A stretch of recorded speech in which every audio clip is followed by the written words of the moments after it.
Content warnings can be found in the description or in the chat. Enjoy the show.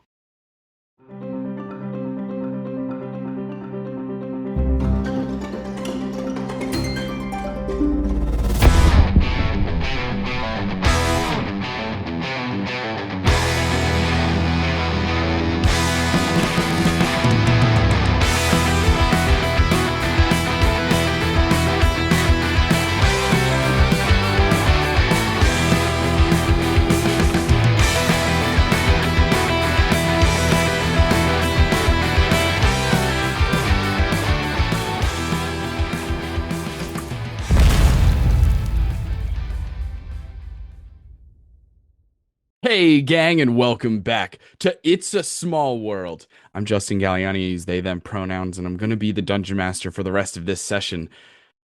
And it really is just this session. This is the finale of this actual play.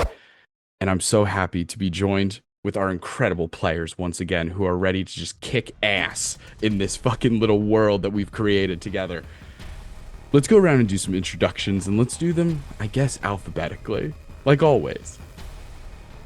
I believe that's me first. Yep, it is. Hi, hello, how y'all doing? My name is Blackwell, your everyman in the TTRPG D&D verse here on the interwebs.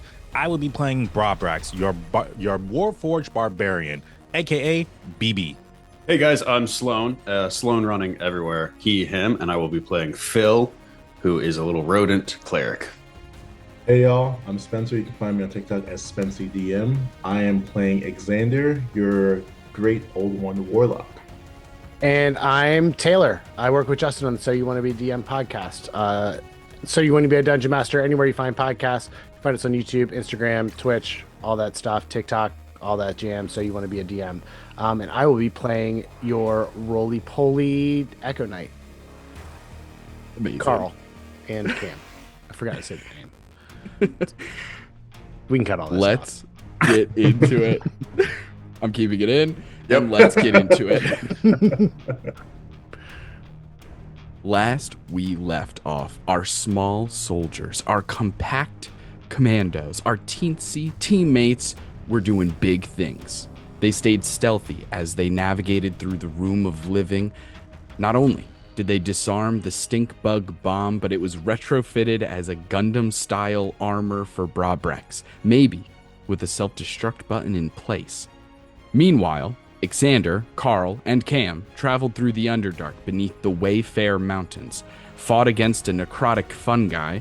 Sorry, that's a little confusing. I mean a necrotic mushroom person. And after that, our heroes headed upstairs where they rescued Franz the Fly and entered New Linen Haven inside the linen closet. Here we met Xander's affluent family. There was cheese, there was flirting, and there was family drama. But before the episode ended, Sloan and I privately came to an agreement, and I'd love to tell you about it, but it's a secret. And so, as everyone is still resting, we're going to jump right into it. Brabrex has just experienced an incredible, meaningful series of flashbacks, saving a young technician who miswired a toaster before it exploded and brought him outside to see colors for the first time at the base of the oak tree. Our other companions are having very different dreams. Maybe some of them are good, maybe they're dramatic, maybe they're funny. They'll have to tell us, because I am not coming up with these dreams, they are. And so, can I have our remaining 3 people, as I hit my mic a million times, goodness gracious, the audio guy's gonna be pissed. Can I have our other 3 players just roll d20s to see who goes first? Essentially initiative, but you don't have to add your initiative, just flat d20s. Sloan doesn't have dice. Come on, man. I do not. Where is it dice? So funny. What were those numbers? I got a 5. 10. 5 and a 10. 15 Okay. for Sloan? Okay, 15 for Sloan? 17. 17. Okay, incredible. As we head over to the specific, because you guys all have private guest rooms, this is a massive Barbie house. And so as we head over to the guest room that's been situated for Phil, the field mouse, we see a little bit of tossing and turning in these silk sheets. Sloan, the prompt for your dream, should you choose to accept it, is as follows. Describe a prophecy that your deity has shared with you that either helped you or hurt you, and you can choose. Ooh, okay. I think the prophecy would be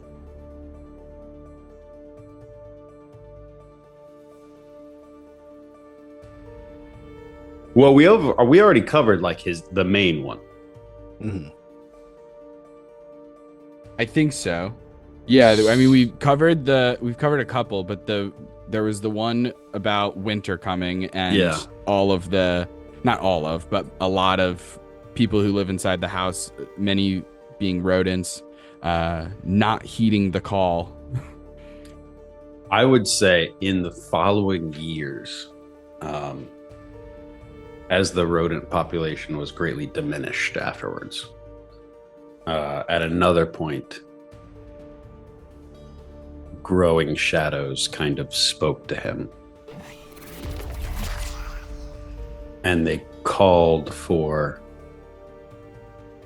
a mass exodus of the rodents from the house. And he wasn't sure if it was good or bad. But sometime in the future, the time of the rodents occupying the same space as the innies will come to an end. And so did that prophecy come to fruition in your lifetime? I imagine it would have come. This came true before our story? No, I think it's still to come. Oh, it's still hanging overhead. Yeah. On a scale of 1 to 10, 10 being like absolute zealot belief and 1 being the most doubt level of that's bullshit, where is Phil on a level of believing that this prophecy will come true? Ooh, okay. He was probably around a 5 until tonight.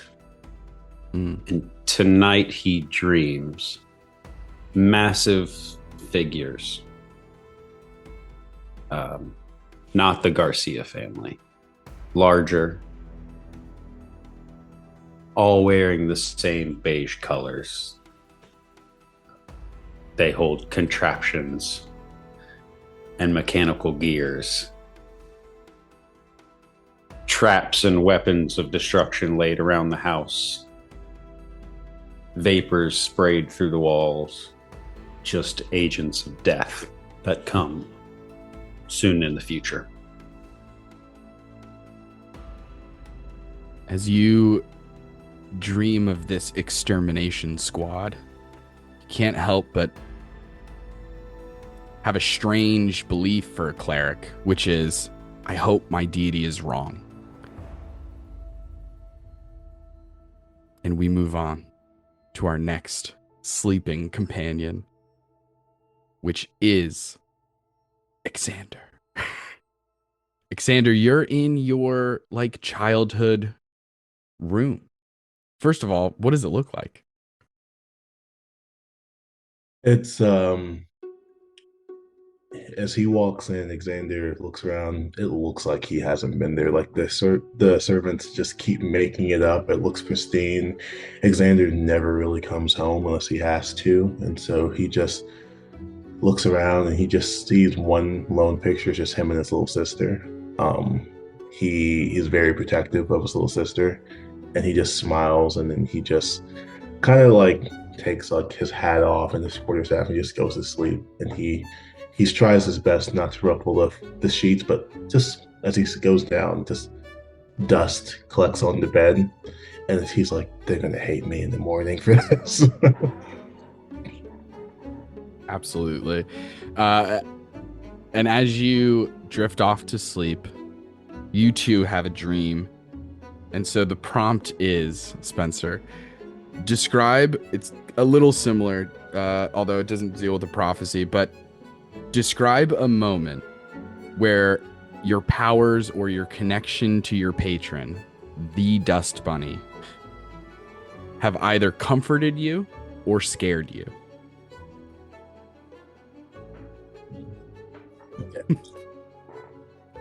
I think this will happen maybe a few years ago. After Xander, he's coming back to the linen closet to New Linen Haven. Going back to the tinfoil estate, and before when he left that morning, his hair was black, long black hair that was braided in dreads. But he's coming back as he goes through the streets. People are noticing he's different. Like his hair is now has streaks of gray, color of dust. Something's different about this, like this phrase hanging around him. And he goes to the gate. He sees his grandfather, and Xander's always loved his grandfather. And he goes in. His grandfather just welcomes and say, "Hey, be wary. Your mother's on one today." That's Xander. But his grandfather looks him up and down, looks him quizzically, doesn't say anything. But then he walks in, and his mom is like, "Where have you been? We've been searching all over for you." And Xander, like something snaps. He's just over his mom, and something snaps, and like this first show of power, like he's never just unlocks, and like all the dust in the room gathers, and he just yells at his mom, and it misdirects and it hits his grandfather, and like the dust goes into his lungs, and like you see like the air come out, and it just his grandfather's stuck in that waving pose, and that's how his grandfather's been taxidermied. So it's more of a nightmare. Whoa. Jesus. Incredible. Was not expecting that. Okay. Heavy. Wow. Yeah.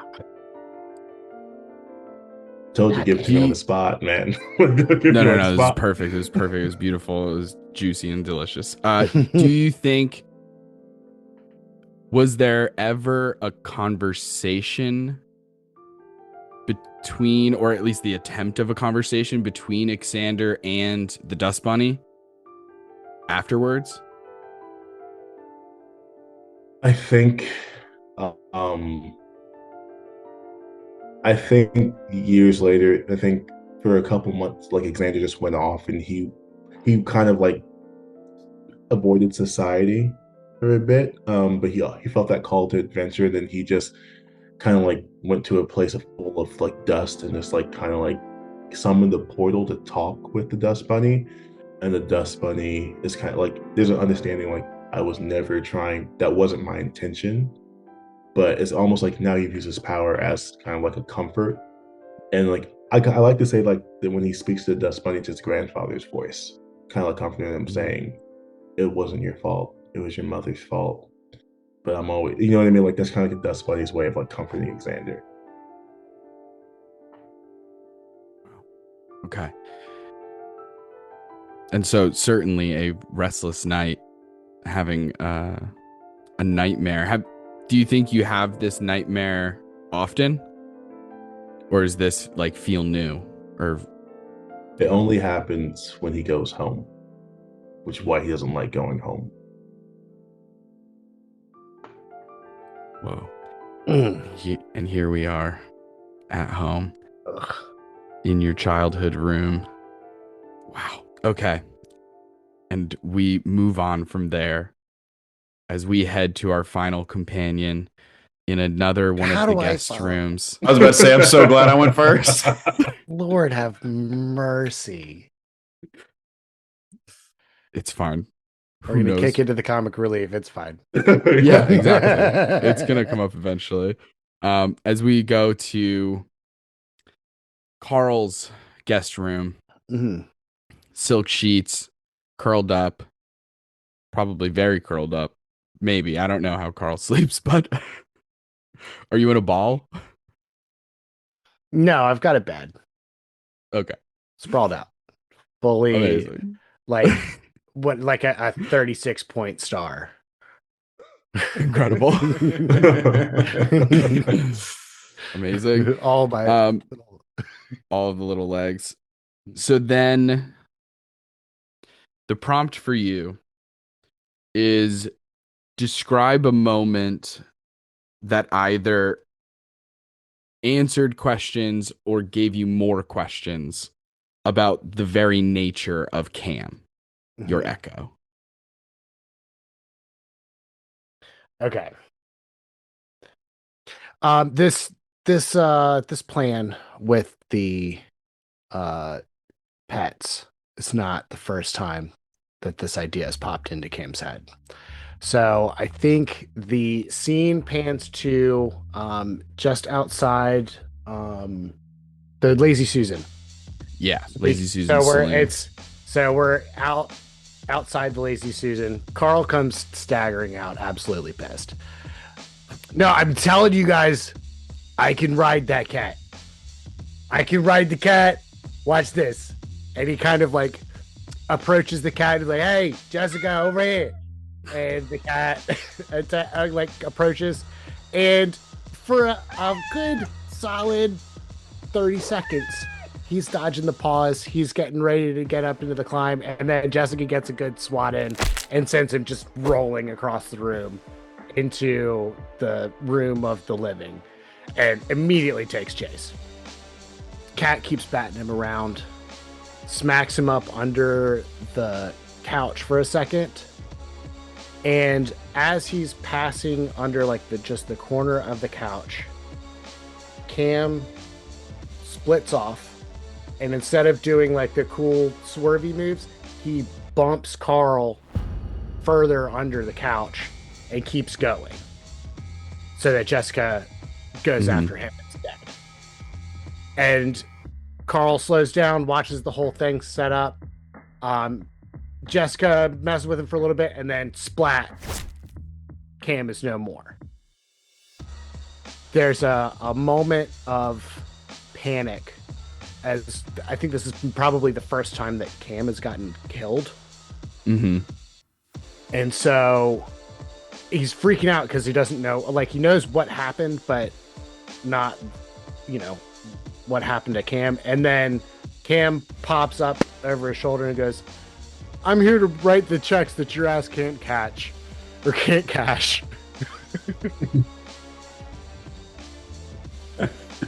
Amazing. Do you think that does Carl even care about the nature of Cam?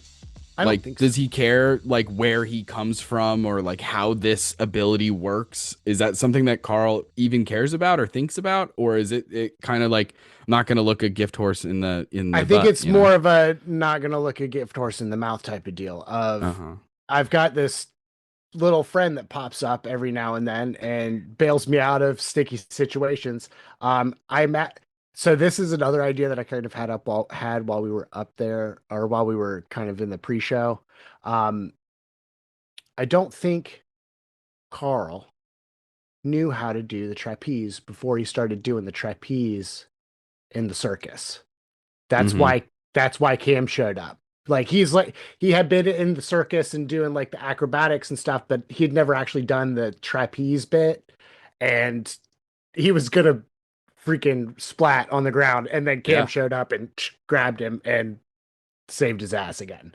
Sick. Amazing. Carl's been in the circus almost his entire life. Is it his entire life? Yeah, I think so. I think he think grew that up they're in the flea circus, and right, exactly. Which is how you know Jerry, of course, aka Lucian. And so, do you think that there are moments of Carl's childhood where maybe Cam showed up, but he either didn't remember or it was so fleeting that it didn't register until that trapeze moment? Or do you think the trapeze moment was truly the first time? Because your life was on the line. I think the trapeze moment was the first instance of, oh, I've talked myself into a situation that I cannot physically get myself out of. Absolutely. Okay, cool. And the last question I think I have is Carl has referred to, or more specifically, you, Taylor, have referred to him in this way, but I imagine that it kind of relates to how Carl feels about Cam. You've referred to Cam as your brother before. Like when you guys were eating all the fancy food, one of the reasons you had Cam out was like you said, we've never had food like this. I want my brother to experience this. Mm-hmm. Does Carl feel that way? Like that intense of a kinship? Absolutely. Because, I mean, there's like Cam shows up to save Carl's ass. Mm-hmm. So I think that in that instance, in that regard, Carl is very grateful to Cam for that, and is never going to talk shit. It is going to treat him like a brother, because that's, you know, when all else is hitting, everything's hitting the fan, he knows there's one person he can count on, Cam. Amazing. And so after all of you have these visions, dreams, flashbacks, what have you, you all awake in your separate rooms. It's a new sort of day for the small folk of the Garcia household. For the robbers, for the burglars, goodness gracious, for the thieves, it has only been like maybe 45 minutes. And so, as you wake up, I know that there's some things on the agenda.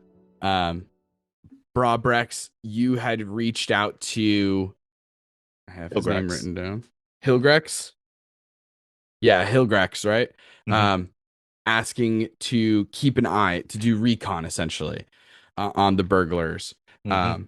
And so that's one potential lead for information. Obviously, we also have Jerry and / Lucian on the stick duty. And we have somewhat of a plan forming about this whole situation. But so as you all wake up in the next morning, what would you all like to do? I think Xander's would wake up and his room is coated in dust, right? Like it was just, he hates coming back home. And so he's gonna wake up, like snap his fingers, collect all the dust, and he's gonna wait for everyone in the grand entryway. And like he's just gonna have a servant, like, can you bring me a shot of espresso, brother, please? Thank you. And he's just gonna wait for everyone. Absolutely. A small army of fleas goes to fetch you an espresso, no problem. I think your mom would still be asleep.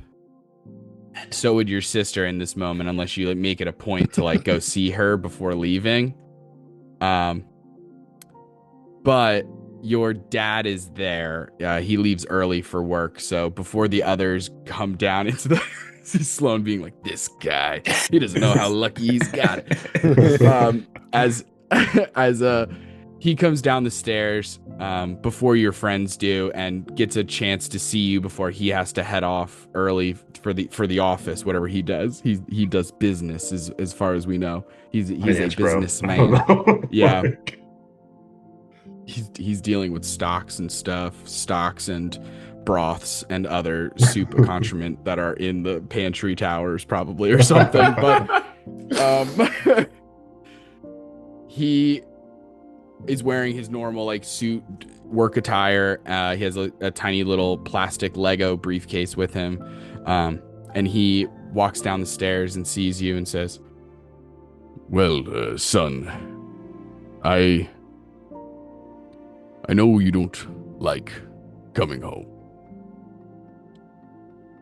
but I'm glad to see you're doing well. Xander looked to his dad and says, I'm glad to be home, Father, but do we got to keep Grandpa Jethro on the balcony? It's just, what happened last time. It's not a good look. Fuck the neighbors, the HOA. I'll buy them. I don't care what they care. They say that's Grandpa. I think he would like to be there. He loved the sunlight, artificial as if it was. But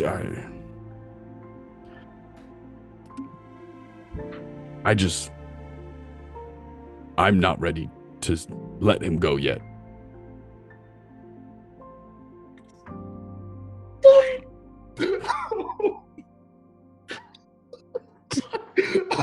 That was incredible.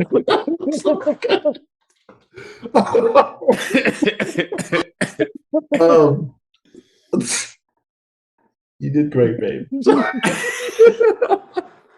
It was Let me lock back in. Alexander would say,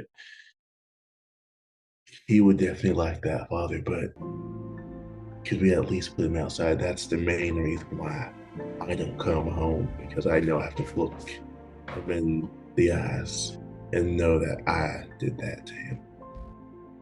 Well,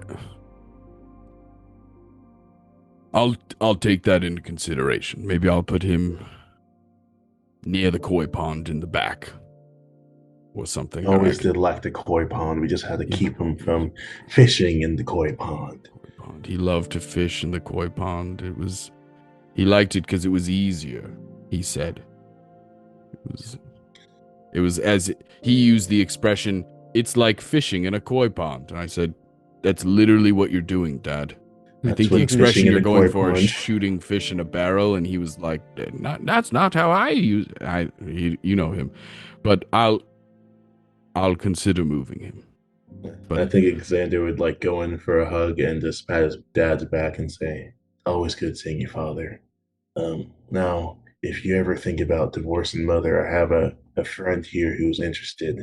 And he just steps back.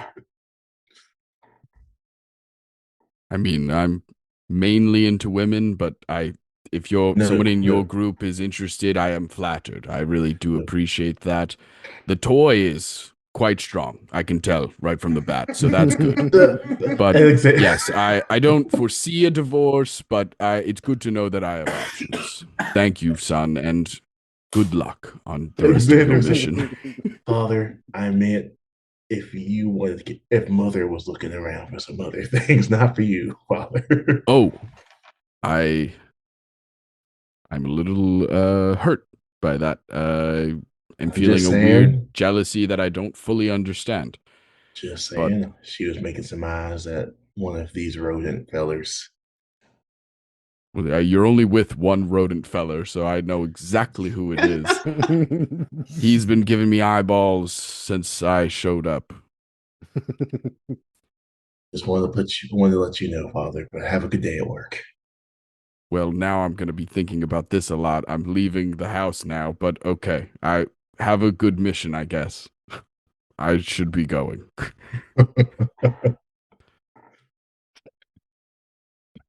What an incredible interaction.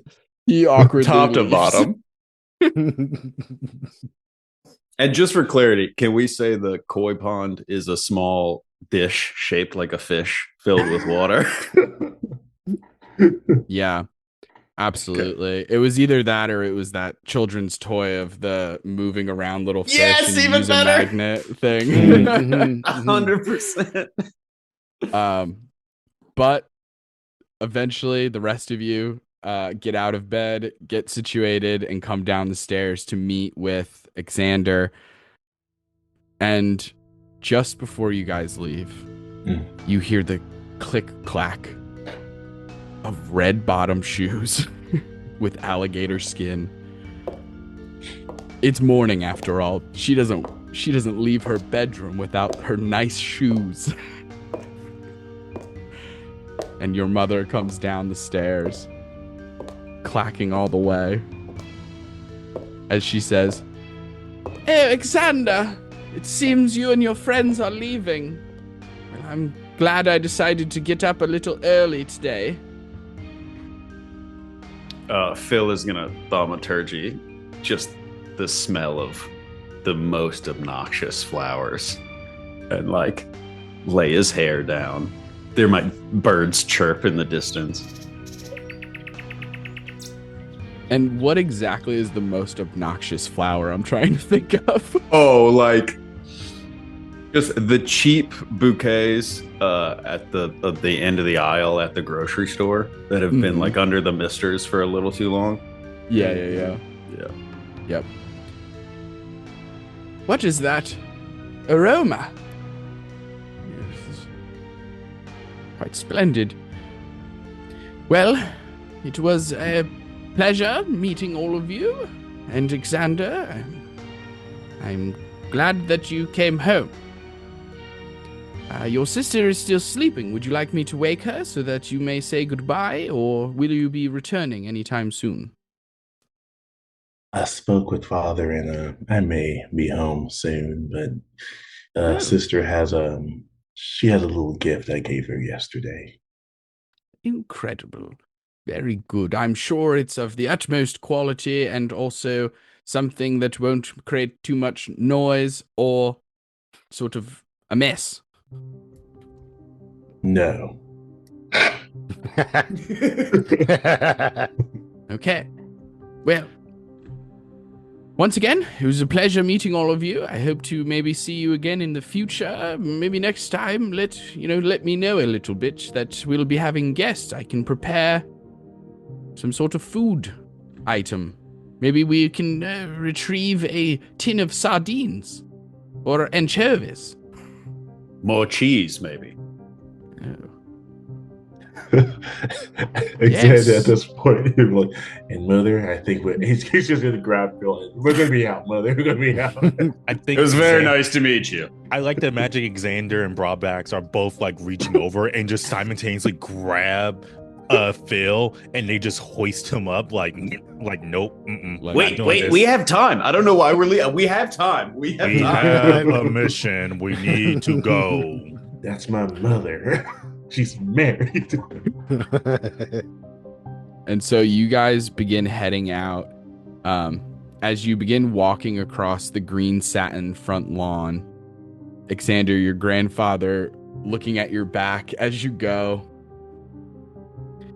you all hear a voice as you come out onto the golden satin roads of New Linden Haven and begin heading towards the gates. You hear Jerry, who quickly is just going, hey, fucking wait up. God, you guys got huge legs. You fucking gigantic. They're not huge, but I got a bunch of them. What's up? Hey, Boing, do you have any boing, luck? boing. Yeah. Yeah, here's what I found out, all right? There's absolutely a whole bundle of sticks. You know that freaking dog, Jojo?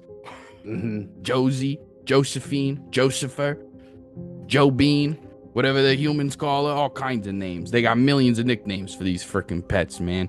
They treat them like children. Spoiled is what they are. But anyway, listen. So there's a bunch of sticks. There's like a pile of them and whatnot. I don't know if that's going to help. I don't know if they're long enough or big enough or hard enough or whatever you need, but they're sticks, all right? So All right. that's pretty good, right? I did good? Yeah. Hell yeah.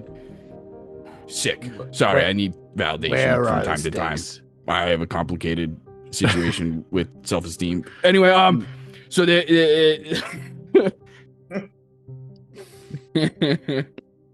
in the fucking the walking. They're in the walk-in or near the walk-in. You know the nightclub in the master bedroom. All right. Yeah. There's just a bunch of sticks in there. Yeah, I don't know, man. Dogs are weird. All right, fair enough. They're putting shit in places they don't even remember. Sometimes you give them a treat and they hide it. It's like, bro, fucking eat it. What are you doing? But, what are you going to do? They're dumb, dude. Dogs are dumb. Now, cats, on the other hand, you got to fucking watch out. They're wily. But dogs are stupid as hell. Anyway. All right. So, Okay. in the walk-in, Yeah. there's a bunch of sticks. All right. Yeah. If you have trouble finding it, you talk to the owner of the nightclub. His name is Leon Luckstone. Leon. He owes me a favor. Tell him Jerry. Jerry's cashing in. You might be able to find him, but last resort. All right. What's he look like? Oh, dude, you can't miss. He's a Lilin. Can't miss him. He's got freaking diamond teeth, dude. That's quite a look. That's quite a look. Yeah, I'm pretty sure they're rhinestones, but don't say that to him. He'll freak out. They're definitely like stick-on rhinestones for makeup or something, you know. But whatever. All right, cool. Well, thanks a lot, man. Yeah. We gotta catch up sometime down at the Lazy Susan.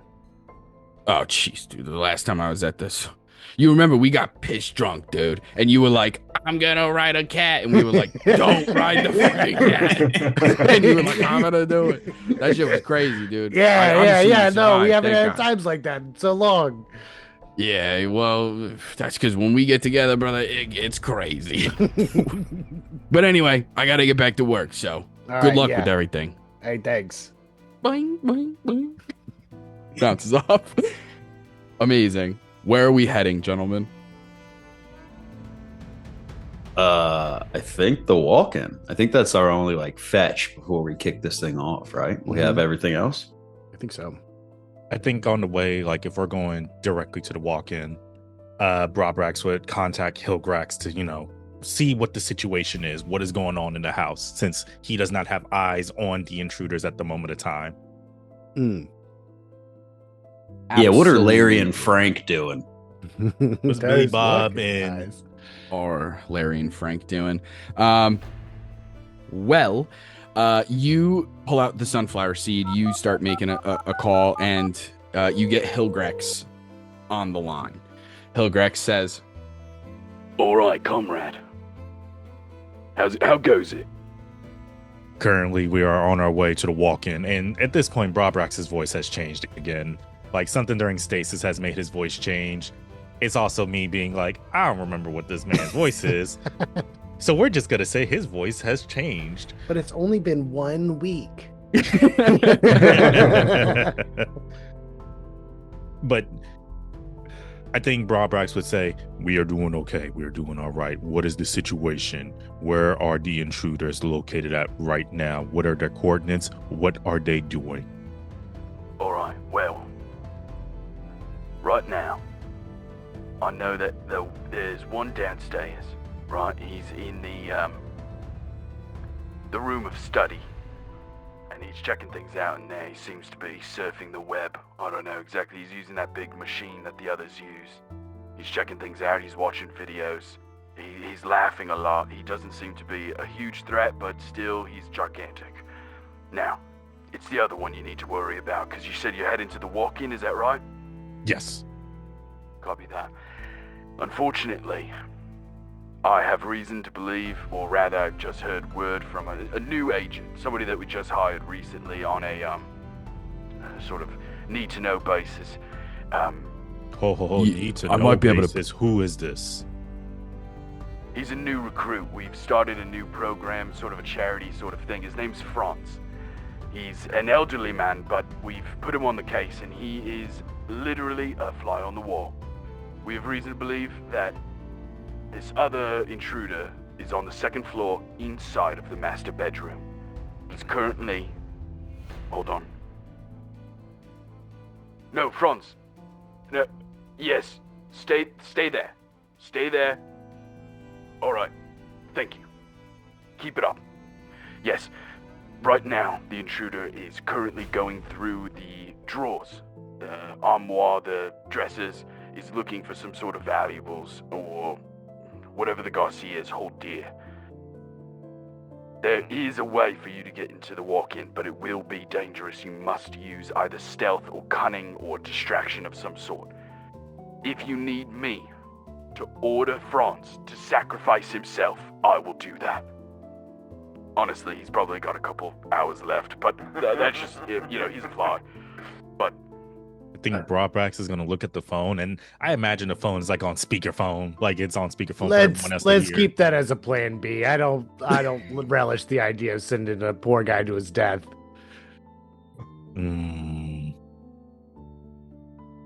Victory or death. He's only got a couple hours anyway. He's basically geriatric. no, he is. He's old as hell.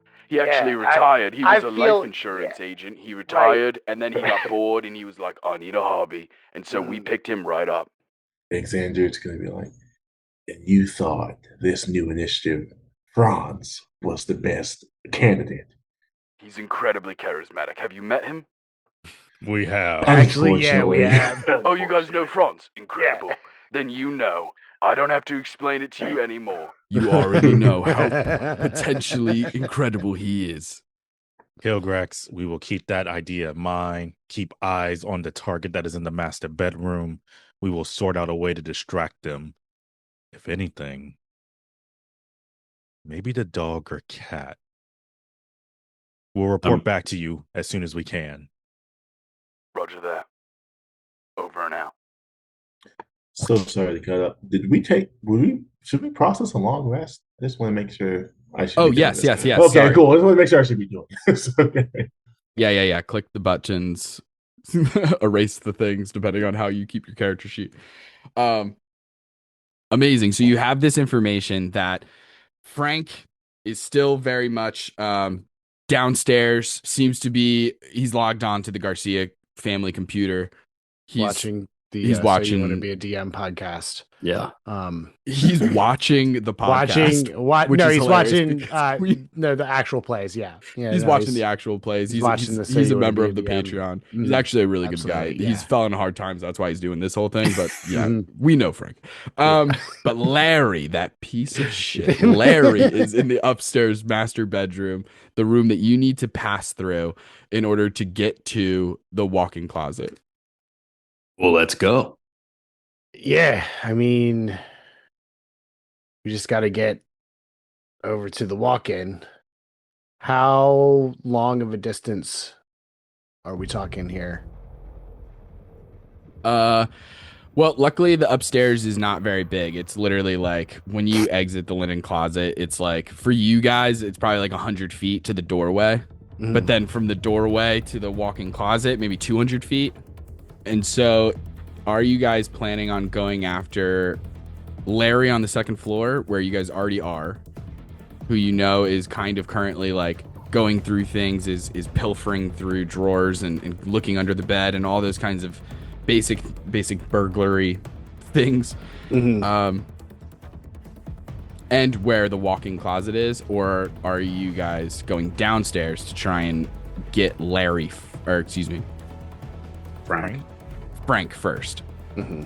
I think we do whatever we can to Larry, and we can incapacitate him, and I can sick the cat on him, and then we can get the sticks and use the sticks for the dog against Frank at the computer. Now, if you'll trust me with the catnip, I can send Cam over there with it. Then if he gets caught, it's not the end of the world. Nobody's touching it but me. He's got into nip again. Bill, we're going to have a long talk after this, buddy. Let's just say I can't get back into the walk-in either. We're figuring it out. Aren't you an officer of the law? How are you getting kicked out of these places? I was in Vice. You don't know where I've been, man. I was undercover for months. A dark place. I'm sure, brother. A dark It was a place. very dark place. Phil, what was your undercover name? White Lightning. Amazing. So all of these people who were dealing catnip and other illicit substances referred to you as White Lightning. Yeah, 100%. That's an amazing name. That's so funny. Nice to meet you, White Lightning. That's so funny. Okay. Wow. Amazing. So you guys begin to head a little bit closer towards the master bedroom door. The door is open, and you can, even just from outside the door without even looking in, you can overhear the pilfering happening. Larry is not being subtle or secretive about this. No one's in the home, right? As far as he knows. So he's just destroying the place for the most part. Fully pulling drawers out of the dresser, dropping them onto the ground, like is really going for it, looking for those secret little valuables that might be hidden in somebody's bedroom. What are you guys doing as you approach? I think I can successfully distract him and buy you guys enough time to get to the sticks, if you'll trust me. Xander's gonna look at you and he's gonna be like, all right, White Lightning, and he's gonna pat your shoulder and he's gonna cast guidance on you. Hell yeah. All right, yeah. Amazing. If you can try to save some, we might still be able to use Jessica. Yeah. Oh, I've got a bunch. Don't know how I feel about that, but all right. Hey, listen. This is all we need. Every ounce of help that we can get right now. So, Okie dokie. What's the distance from the door to old Larry's feet? Because you guys are so little, he's really only probably like, I'm looking at my own bedroom because it's kind of loosely based on this, but so it's probably like, or maybe like against here. It would probably be like 300 feet. Okie dokie. All right. I'll turn to the others. Just give me a few minutes. Wait for the signal. And if this is the last time we've served together, well, it's been an honor. And he's going to turn and he's going to scurry into the room and try and do it quietly. He's going to try and make a little ground before he starts doing some stuff. He has his leather jacket and his black aviators on. The White Lightning bolt on the Yes. left. Yes. Incredible. Go ahead and make a stealth check. Okay. And guidance as And well. you have guidance. So D20, D4. and in classic action movie fashion, Phil didn't say what the signal was. Absolutely Just not. said, "Wait for the signal," and it walked away. As Phil goes away, Xander's like, "Did he say the signal?" I don't know. Have you guys worked with him before? Because like, Nope. I just met this guy a few hours ago. okay, cool. So hey, it's cool, I guess. It's gonna have to be something obvious. Xander's gonna tap his shoulder and he's just gonna cast mage armor on himself. I think Brobrax just prepares and goes into a rage, which, you know, summons all the Lego pieces, which forms him up into, like, we've talked about how he comes like into his full form, but now this is kind of like a Megazord situation where you see, let's go Mighty Morphin, where you see like old school Mighty Morphin's Power Ranger movie, like the very first one, like the Wolf Zord, the Turtle Zord, not Turtle, the Frog Zord, just coming in, king, king, king, king, king, king, and as the head just forms. By the way, who's closest to me?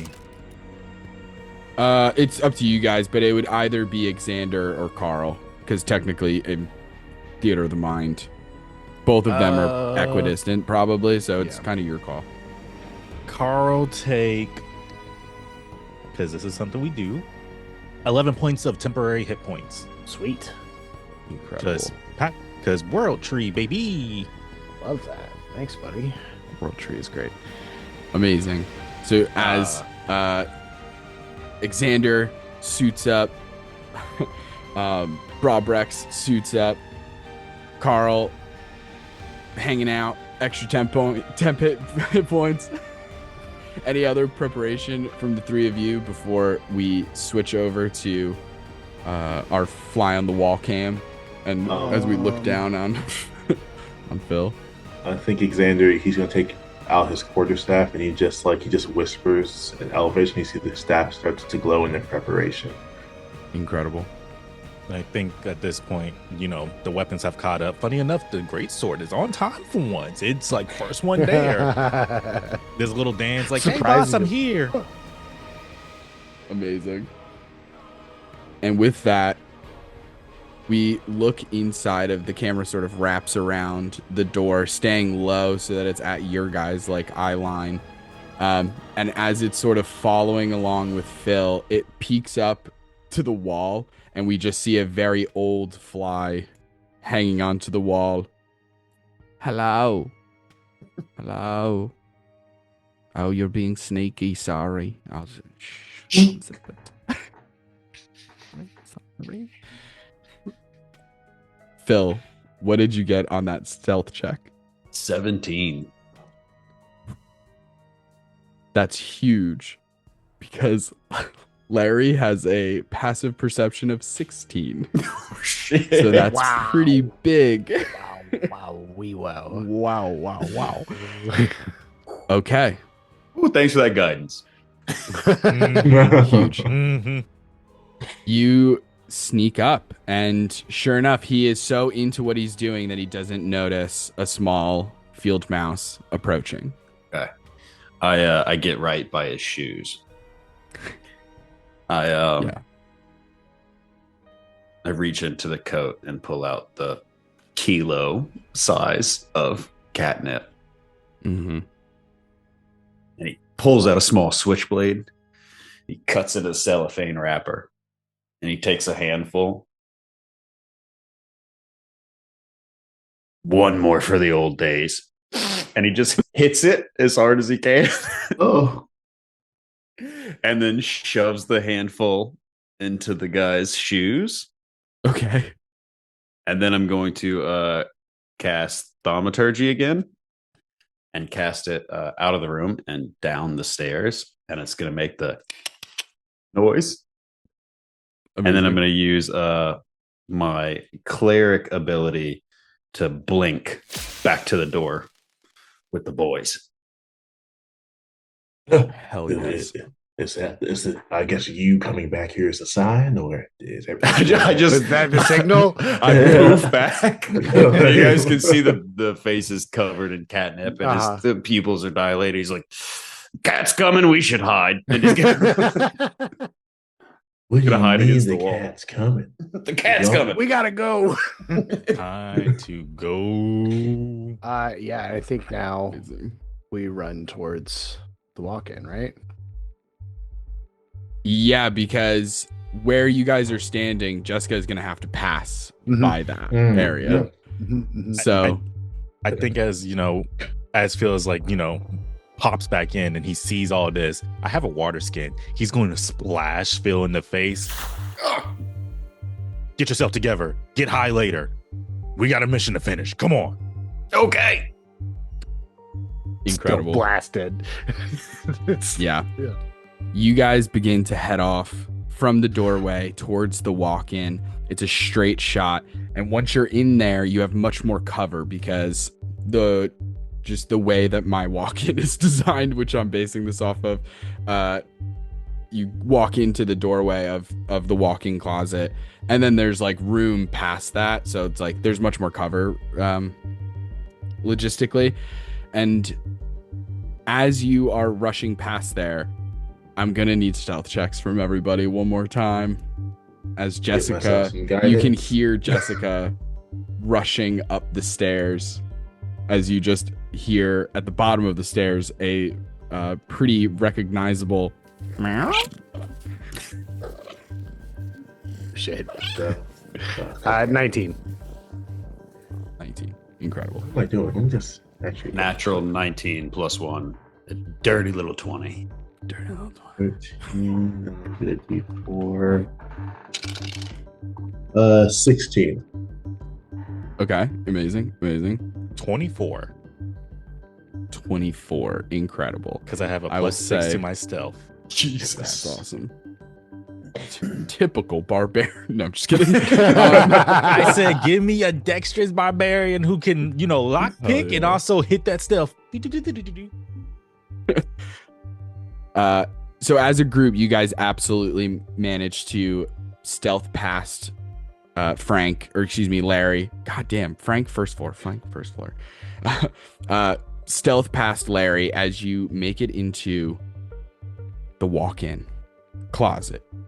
And almost immediately past that, you can begin to hear, it's almost supersonic, so only like your small folk can really hear the bass that is coming from a small, like, suitcase that seems to have been forgotten, like an old suitcase that just like the Garcias don't travel like too often, and when they do, they don't take this suitcase. It's just been here for a long time, and it's kind of in the corner behind some other like boxes of forgotten things. So you have to go through like alleyways of cardboard boxes of just random storage things that they don't want to put in the attic but are here, and then eventually come to this suitcase with the zipper opened a little bit.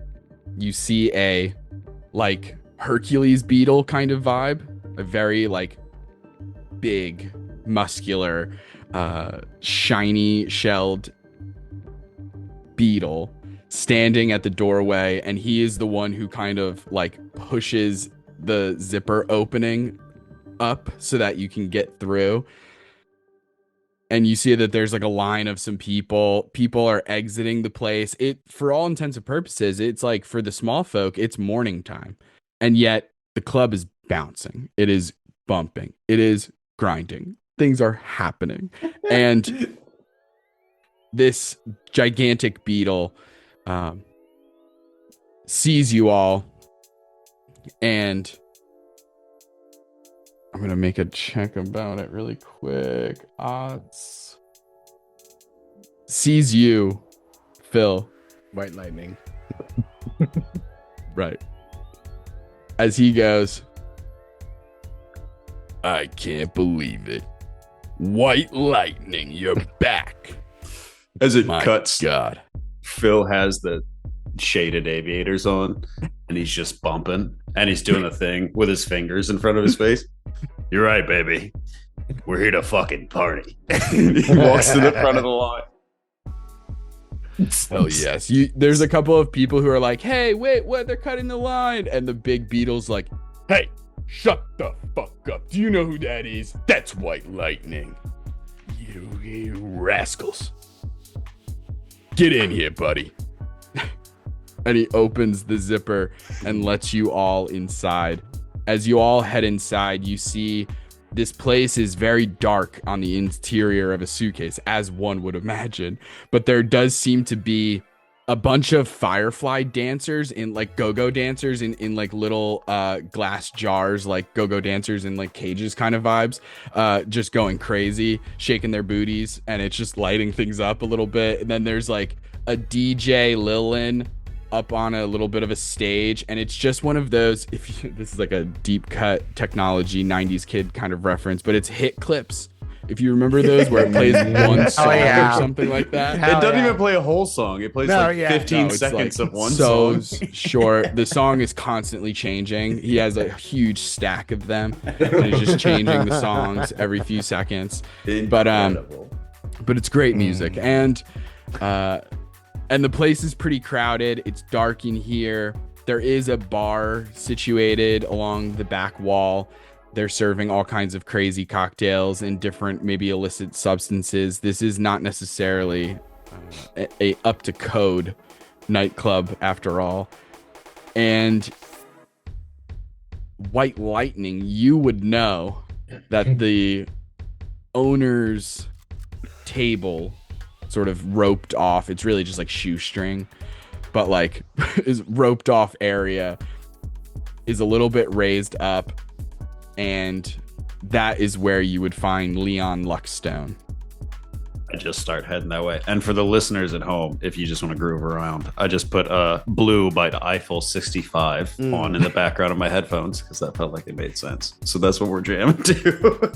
That absolutely makes a ton of sense, and that's probably what would be playing. Now you got to change it though, because the clip. And now it's too long. Next hit clip is is Sandstorm by Darude. And then the next one comes in, and it's like Cascada. And after that, and the next Africa by Toto. Oh, hell yeah! Cascada's a deep cut. Yes, it is. Oh, Evacuate the dance floor up next. And then it goes to Backstreet's Back, and then it goes back to the techno stuff. Yep. It's Next a thing you know, good mix. Rihanna comes on, like, please don't stop, the music is playing. Oh, shut up and drive. Oh my god. We could do this all night, but we must move on. And so we go through I wanted to say 5 more, but I can't. And so following White Lightning's lead, you all kind of shimmy and groove your way over towards the owner's area. As you get Cam there, has you split see off and is just on the dance floor. amazing. And Cam is dancing, Cam is grooving. Cam's just vibing, living his best life. Hell yes. I love that. As you get to this like area that's roped off with bright white shoelaces, you see that there are a couple of bodyguards. There's a Lilin. You do see a toy who is there as well. It's like a kind of like a, it's not like a G.I. Joe, like the bigger action figures, but like one of the kind of smaller ones, like just a little guy kind of.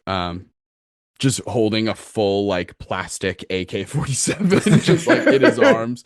Like it doesn't shoot bullets or anything, but like you could hit somebody with it and it'll hurt. And he's just holding that. He's used to it. And those little bayonets they put on there are actually pretty cool. Yeah, you never know. And both of them are there and they're just kind of guarding the little rope area to tie off as you guys approach.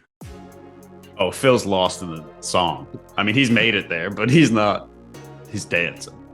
All right. Yeah. All right. Hey, you Leon? No, I am not Leon. I am Sergeant Powers, 31st Division of the Joes. How's it going? It's going right. I really need to talk to Leon. Is he back there? And I just kind of start like trying to squeeze past him. Okay, he's gonna stop you. Yeah. Yeah, naturally. No, I gotta. Sir, please. Yeah. Mr. Luckstone is highly important. He's got a lot of people that want to see him. I understand you're a big fan, maybe, probably, perhaps. But listen, do you have an appointment with Mr. Luckstone or? No, Jerry sent me. Jerry sent you. Yeah. Hey, boss. Looks like Jerry's cashing in. We got somebody here who wants to see you. All right. Send him in. As the soldier kind of looks at you and goes, all right. Unties the shoelace. Lets the 4 of you. White Lightning, you going with? Okay, cool. Oh, yeah. Yeah, he dances past Sergeant Powers real close to his face like this. As he walks behind. At ease, soldier, at ease. I feel like Brobrax is seeing this and is just generally uncomfortable by Phil's gyration. He's just like, there's that feeling of like leans away, like, please. Xander's just thinking, how the hell did I get with these guys? And he's just walking in the back, leading the back. Yeah. We do a quick over the shoulder over to the dance floor, and Cam is like got like a one of those like a beer bong things or something. He's doing some kind of crazy funnel. drinking thing where everybody in the club's like On top of somebody's shoulder, someone's holding up like the beer nozzle. Oh, hell yeah. That's hilarious. Yeah, there's definitely like one of those mini little funnels that you use to put stuff into like a flask. Mm-hmm. And he's just has that right in his mouth as people are just pouring different liquids in. I He's feel like going the nuts. Fireflies, I guess some bottle girls, like the signs like, Cam. They've made signs. A whole production is going on over here Yeah. as we'll continue to snap back and forth between these vastly different emotions. As we head back to the private little area that Leon Luckstone is in, as you see a Lilin kind of perched up on this long velvet looking like dollhouse couch. His feet are up on a little coffee table, which is really just like that little pizza table that goes in the middle of a pizza when you order pizza. And his feet are up on that. He's got like sharp pointed cowboy boots on, all black leather, tight pants. He's wearing like a smoking jacket that has like tiger stripes on it and black lapels. He has like bleach blonde, yellowish hair that's like spiked up in different ways. Almost looks like a pineapple, or like that one really specific character from Xenon from that Disney Channel movie. Anyway. Wow, lots of cuts. Oh, Yeah. Deep ones. I'm today. full of references hold today. On. Oh my god. Yeah, Xenon, the original Disney Channel movie. Yeah. Oh, we're A Disney old. Channel movie. Sorry. I liked when she went to space, but that's a personal preference. Classic Xenon. So he's there, set it up, and as he sees the four of you enter, at first he's got a big smile on his face. You see like the lights coming off of the fireflies and other different projections cast across his mouth and sort of sparkle as you see each tooth has a individual rhinestone stuck to it. And then he sees white lightning and his smile vanishes as he goes, Oh, who the fuck let this guy in here? This troublemaker. White Lightning, what are you doing here? Hey, I'm just getting people in front of other people, you know. Act like I'm not here. At least you still got your moves. I'm assuming you know our friend here from a past time. That's right. We did business together some time ago. But your friend here, he, stiffed me. We were supposed to go halvesies on a kilo of catnip. Never saw that other half, did I? Did I, White Lightning? To be honest, neither did I. It eluded the both of us. Yeah, likely story. Anyway, so Jerry cashed in a favor so we could talk. So talk. Yeah.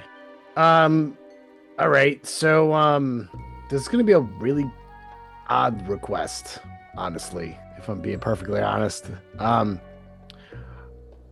There's some intruders in the house, and I need some sticks. Long sticks that I could potentially tie things to and hold the, decent length stick. Yeah. Long sticks, for sure. I know where there's some long sticks. I'll tell you where they are. On one condition. and he stands up and he walks right over to you, White Lightning, and he goes, "Dance off right now. Rematch." Absolutely. To the dance floor. We are not doing this, are we? Is this really Look, happening? it's kind of gotta happen, you guys. I mean, Oh my, by the great oak tree. come on, loosen up. It'll be fun, and then we'll get to take care of the bad guys in a minute. Xander's gonna like gather some of the dust in the room. It has like some of like the essence of some of the different illicit substances, and he's trying to loosen up. He's just gonna hover over his nose, and he seems kind of loose, and he's just like, There's we're doing this, brothers, and he's just gonna follow to the dance floor. Yeah, Cam absolutely. is like going in and out of roly-poly form, like breakdancing all around. Doing dime drops kind of move. yeah. Xander's moonwalking Amazing. in a circle. Just in a circle. Just moonwalking in a circle. Hell I'm yes. watching. I'm Okay. like, God, I wish I could move like that. That's hilarious. Oh my god. Okay, so as White Lightning / Phil and Leon Luckstone meet in the middle of the dance floor, the hit clip changes to a new song, a different song, a better song. It is Daft Punk, harder, better, faster, stronger. Yes. Mhm. And as this like new disco song begins to play, Phil, I'm gonna need an acrobatics check to save your life. Oh, absolutely. Can he get help Xander's from the gonna, backup dancers, basically? Oh, I was about to call in. Moonwalking I was guidance. about to call in the boys. Oh, okay. It's gonna be a Yeah, white I chicks think if you moment. guys Like are a white helping, chicks that makes moment. sense to me. Yeah. Cam's got all the moves. He'll be your hype man. Barbrax is doing the most ironic of ironic robot, like I rolled a 10 and I have a +1, so not a great opener. I will say this. Leon Luckstone wins the first round with a 13. Go ahead and roll again.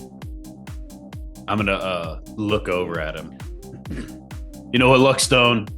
In all these years, you know what I've learned? What's that?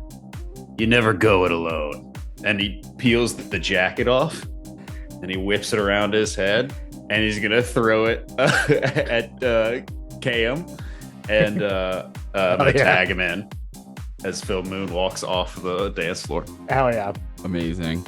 Cam enters into the dance ring and begins to dance off with Leon Luckstone as Leon Luckstone begins doing the sprinkler or something.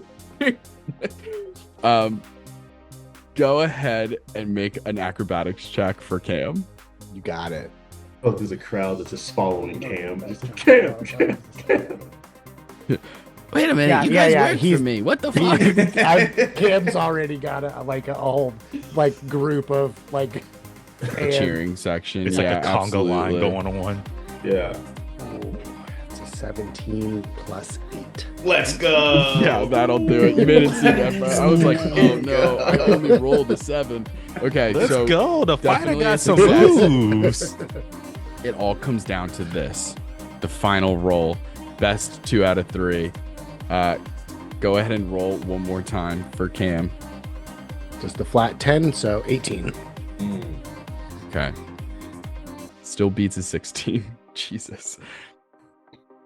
As Cam continues to just dance the night away, or the morning away, rather, and eventually wins the adoration of not just already the fan base he has created, but the rest of the crowd. Even the bodyguards of Leon Luckstone join in chanting Cam as the entire nightclub erupts in a roar of applause. And Leon Luckstone hangs his head in defeat. And he goes, Well, it seems like you've won this one, White Lightning. Thanks to your cool friend here who can do all kinds of incredible moves. Next time, I'll have to be more specific about the fact that the dance competition is specifically me and you. It's about the people That's you on know, me. Luckstone. It's all about Well, the people you know. I know this one chick who used to be on So You Think You Can Dance, now she's a full-grown chicken, and so she flew the coop, and it's a whole fucking thing. Never mind, actually. I'm getting sidetracked. All right. So the sticks.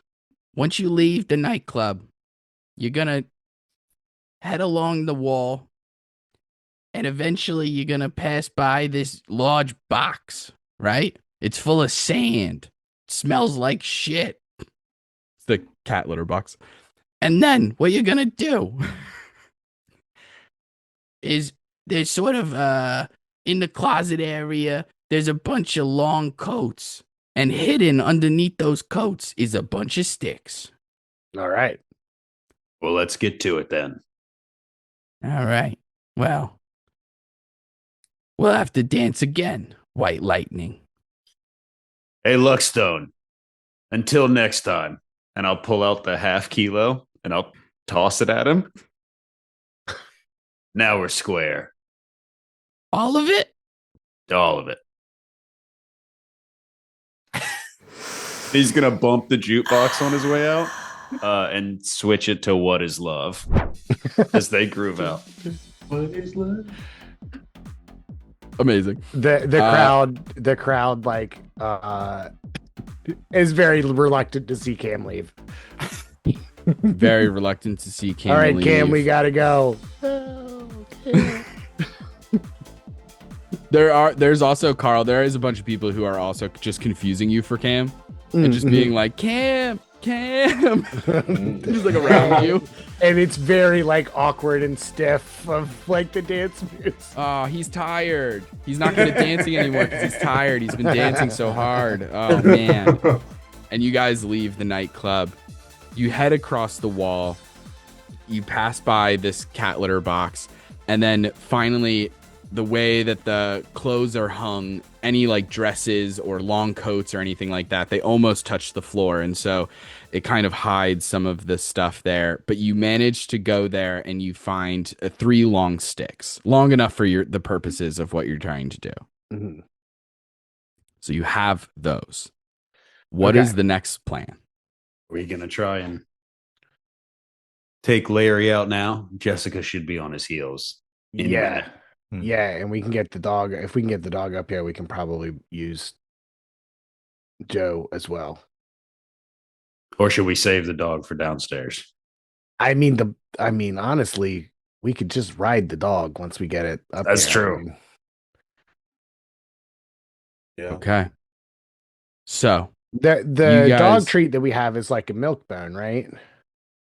The where it's like, is I it forget breakable? the specifics. I know it was enough that you were able to use your weapon to make a hole in it, but I can't right. remember specifically if it was a milk bone I know or if it's it was big like more of a jerky hammer treat, space but of like yeah. very. Yeah. There's Either no way. way. There's no way I've stashed it on my person yet. Here it is. Right. Yeah. It whatever kind of dog treat it is Okay. fine. We'll run with it. But as you guys begin to exit the walk-in closet and sort of head in the vague direction of the master bedroom, Larry is seen. It was hard to notice all of this when you were in the nightclub and like so absorbed by the mission and also possibly drugs and possibly music and dancing. But as you are now like back on the mission mode, you do see that Jessica is constantly fraternizing with the ankles of a certain burglar. And you overhear Larry the burglar going, "Ah, fuck this cat. Oh, they have a fucking cat. I knew it. I knew my sinuses were starting to act up. Oh, shit. How do I get this cat out of here without having to touch it with my fucking hands? Wait, I'm wearing gloves." And before we find out what Larry does with Jessica, we head to break. And we'll be back right after these How dare you. sponsored messages. Check What out a these terrifying sponsors. line to leave it on. Hello, I'm Justin Galliani. And for the low price of $0.00, you can take part in an incredible offer being given by So You Want to Be a DM. This podcast has a compilation of incredible episodes that offer insight into all of D&D's many topics, including other TTRPGs. You can find such amazing hits, such as It's Combat 101, Druid 101, Monsters 101, Non-playable NPCs character. 101. NPC. And if you're looking for more, So You Want to Be a DM also has a Patreon, and you can find even more content there, available for free members and members who are participating in some of the tiers available. So, check that out. Has your dungeon master ever said no to your shenanigans during a game?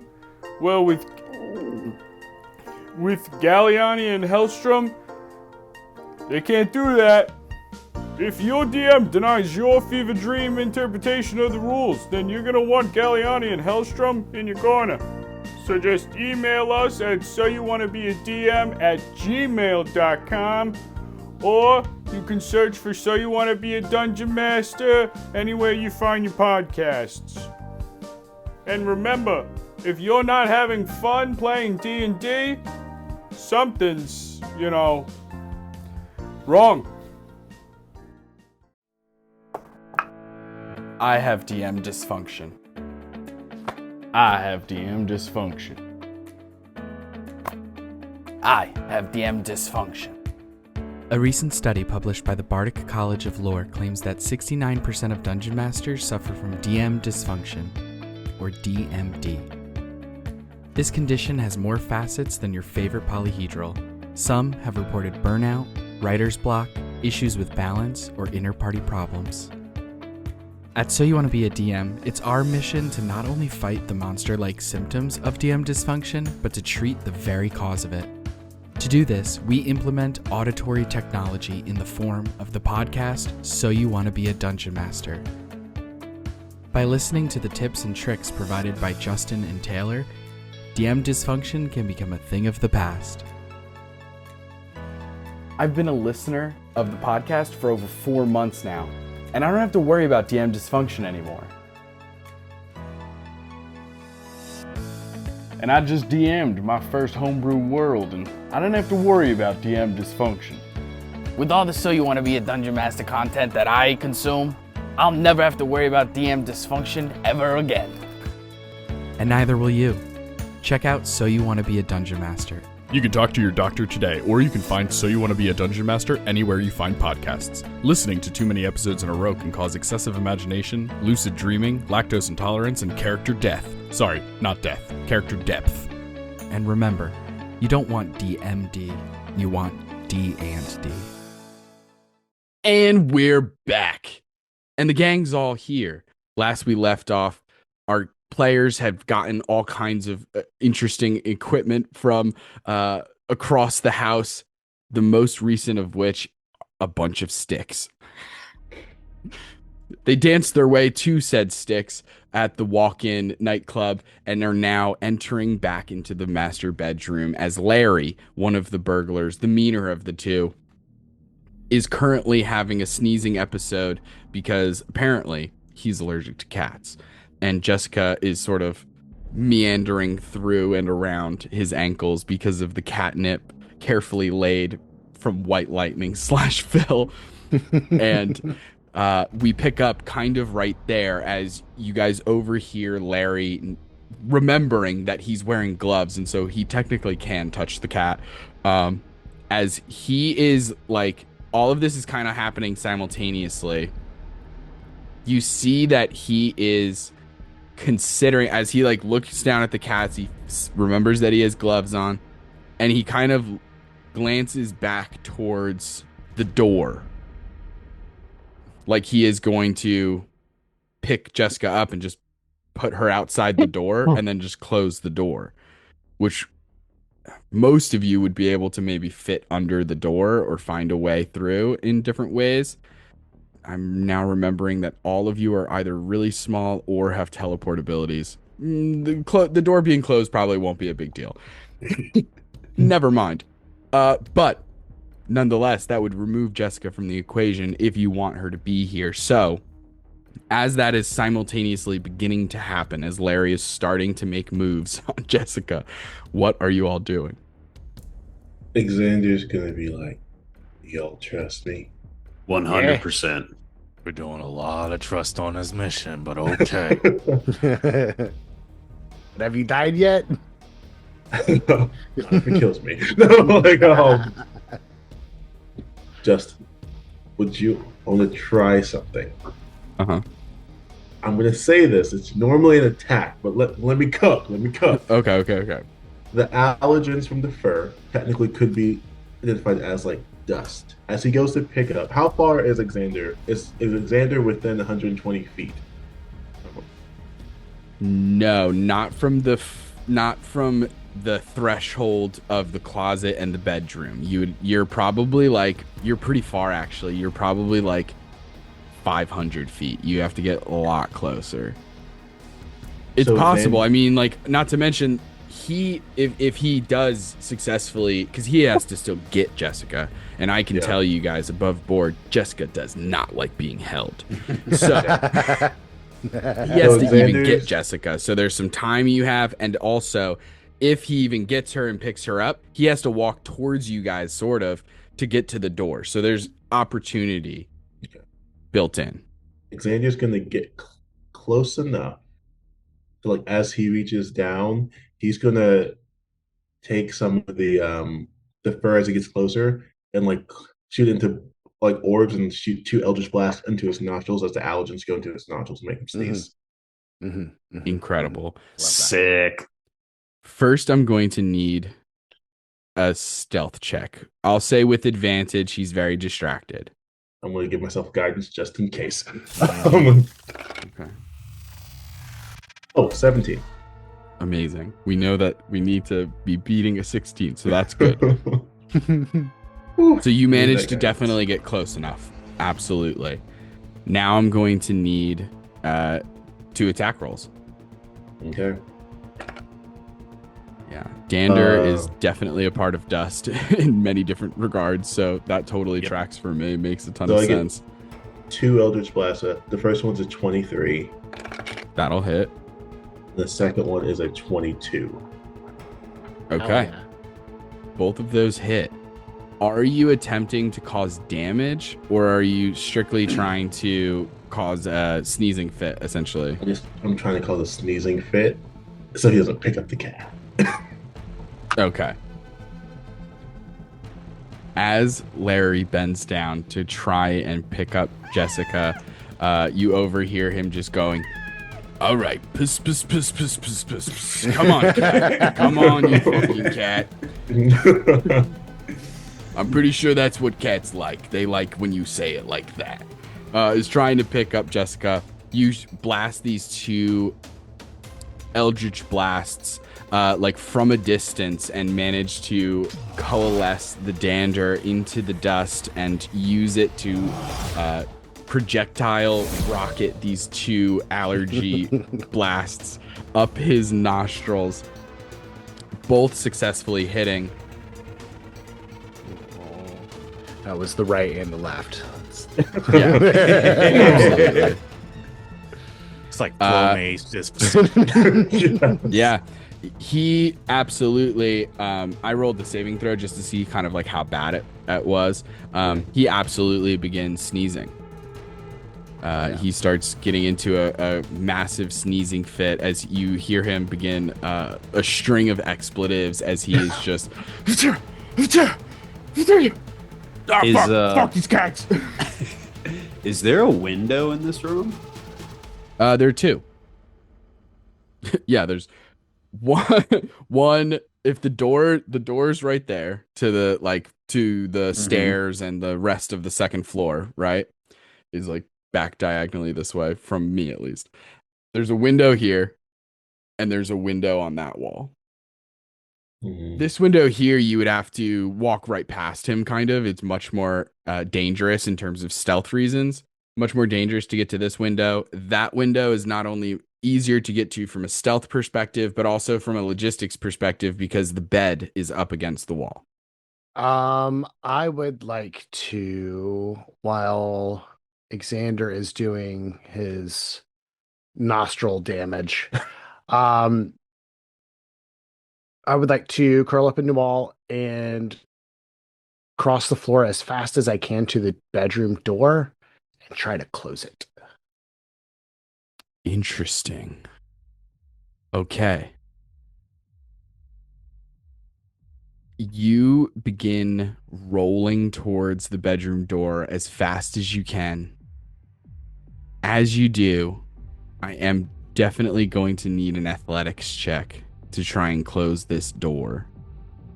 It is a little heavy, just based on your size. It's not going to do it. 7 and 6, 13. Can I assist with him? Like, as I see, like, Carl and Cam, like, going towards the door, can I be, like, essentially tailing them? Like, Robrak sees what they're about to do. Like, there's that sense of, you don't want to, for those of you who have kids, you kind of, like, you see your child's projection of what they're about to do. That kind of thing of, like, okay, I see what you're doing. Can he, like, run up behind them and help, like, try to push this door closed? Yeah, absolutely. Would that give Carl / Cam the help action, or do you want me to just roll it? It's kind of up to you guys. It would work either way. So either you're giving your Carl the help action, or you could make it yourself. I do get advantage on it because I'm gonna say that the rage failed, but the rage came back because it's been well over a time, and this is something active, so that we're not being like, oh yeah, I'm just right. No, you use a point of rage. Yeah. Let's see. That's better. Cool. The first roll was a 4 plus 8, but the second roll was a 17 plus 8. Nice. With a 25, you can absolutely close the door. Carl, Cam, Brobrex, all pushing up against this massive, cheaply wooden made door as you all, with all of your might. Come on, comrades, put your back into it. Yeah, this Sisyphean feat of strength as you push the door up against its frame. And as it closes and you hear the actual latch kind of close,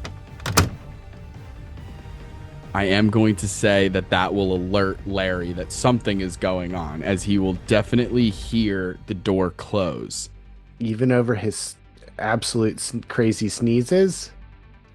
If you were in a room sneezing and the door randomly closed. Okay, Justin, you absolutely fine. We can impose logic on it. Jeez. You absolutely would hear it, but now he is in the room alone.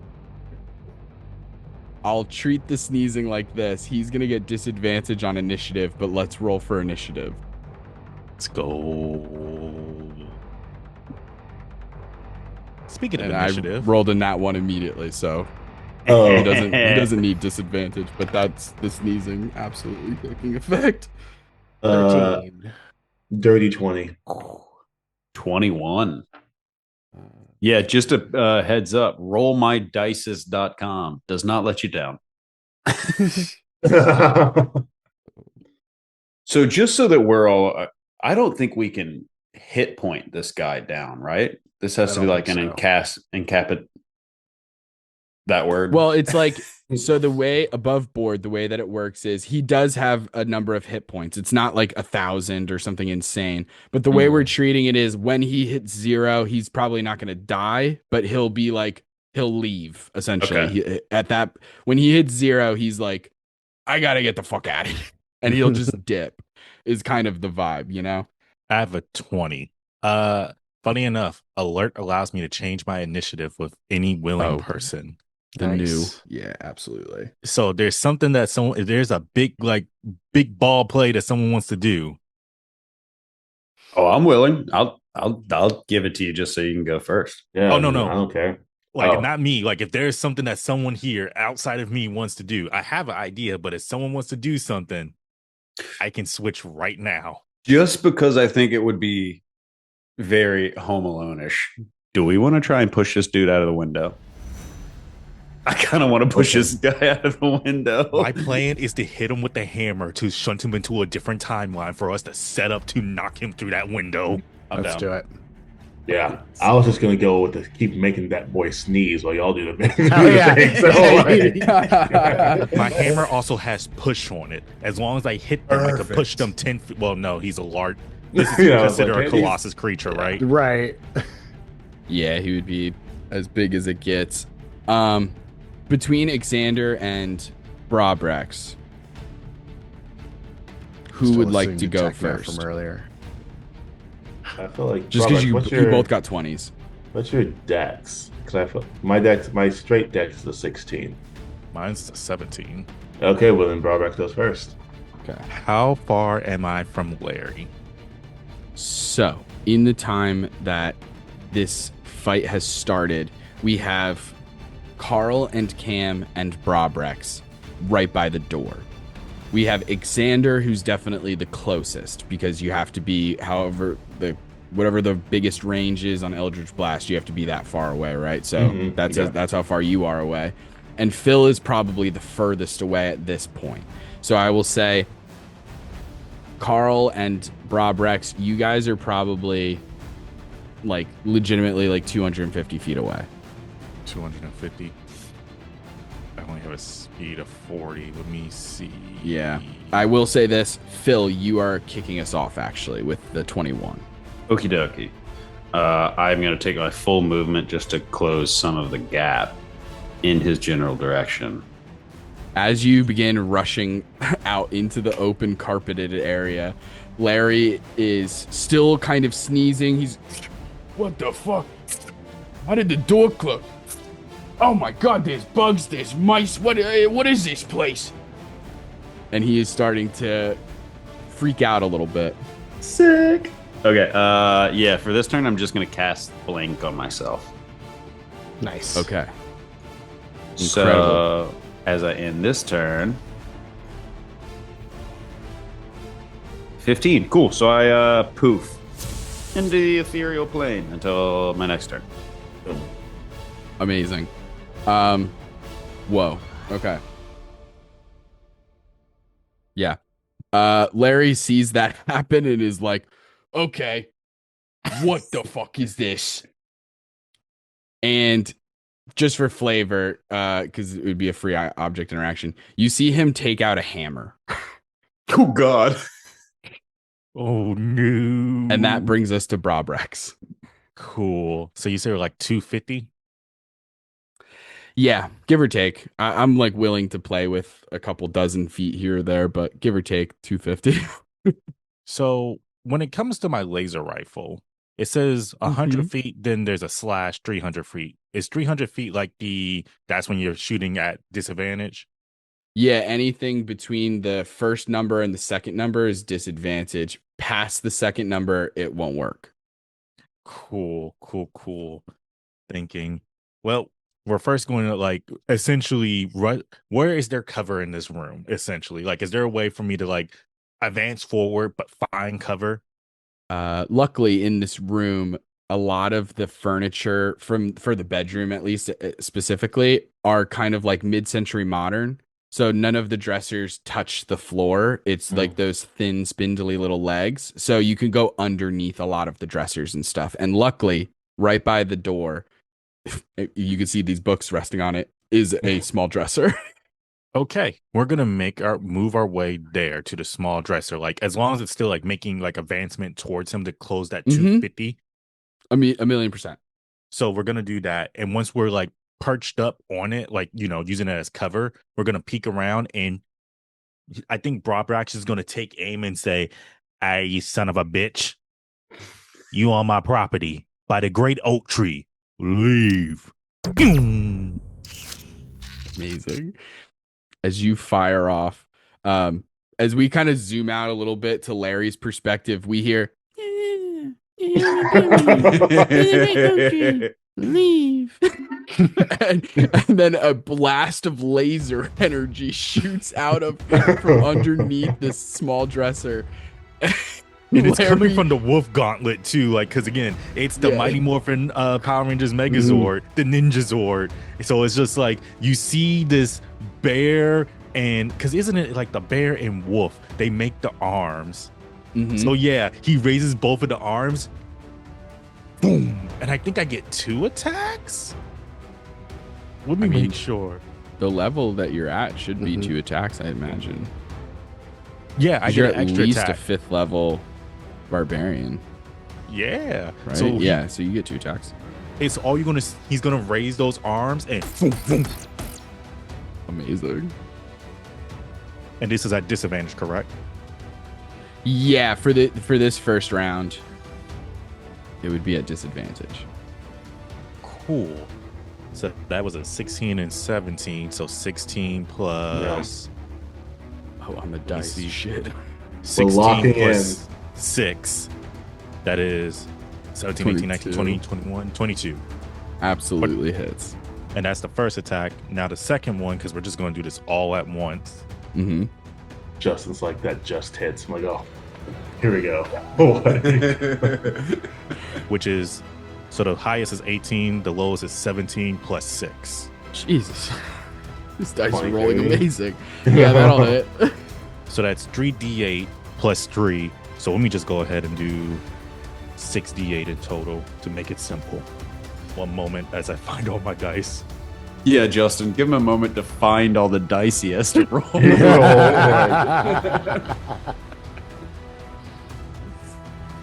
I'm gonna just use my calculator. Hell no. Brain was like, nope.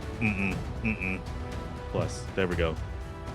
And plus 6. 40 points of radiant damage. Ooh, buddy. As it's just like, boom, boom.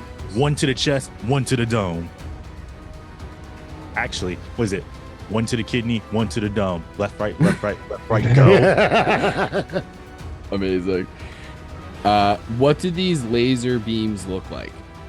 From Robrak's perspective, again, since we're going Mighty Morphin, it looks like if you ever watch Mighty Morphin Power Rangers, as they're doing that like twin hit where you see the wolf image coming out, where it's like, oh, for Robrak's, that's the image. In reality, it's just like two little nuclear missiles coming out. That it's like, are those toys? No, these things actually got some punch. Like, imagine getting hit with a Nerf dot. Like, yeah, like almost like a Nerf rival round firing out. And you know how some people are like sick and twisted and they put thumbtacks on them? That's like that's the feeling he gets. Yeah. Larry sees something coming in his direction. He goes, whoa, that's probably not that big of a deal. Jesus Christ. Oh no. Thumbtacks. What the fuck is this? It's like one goes to the neck, the other one goes to the chest. Amazing. Anything else, Probrex? Let's see. Action. Xander, you're on deck. Yep. And then Carl. Nope. But I do have something funny as a reaction. Let me know if and when Larry decides to move and how close he gets. Absolutely. Xander, that is your turn.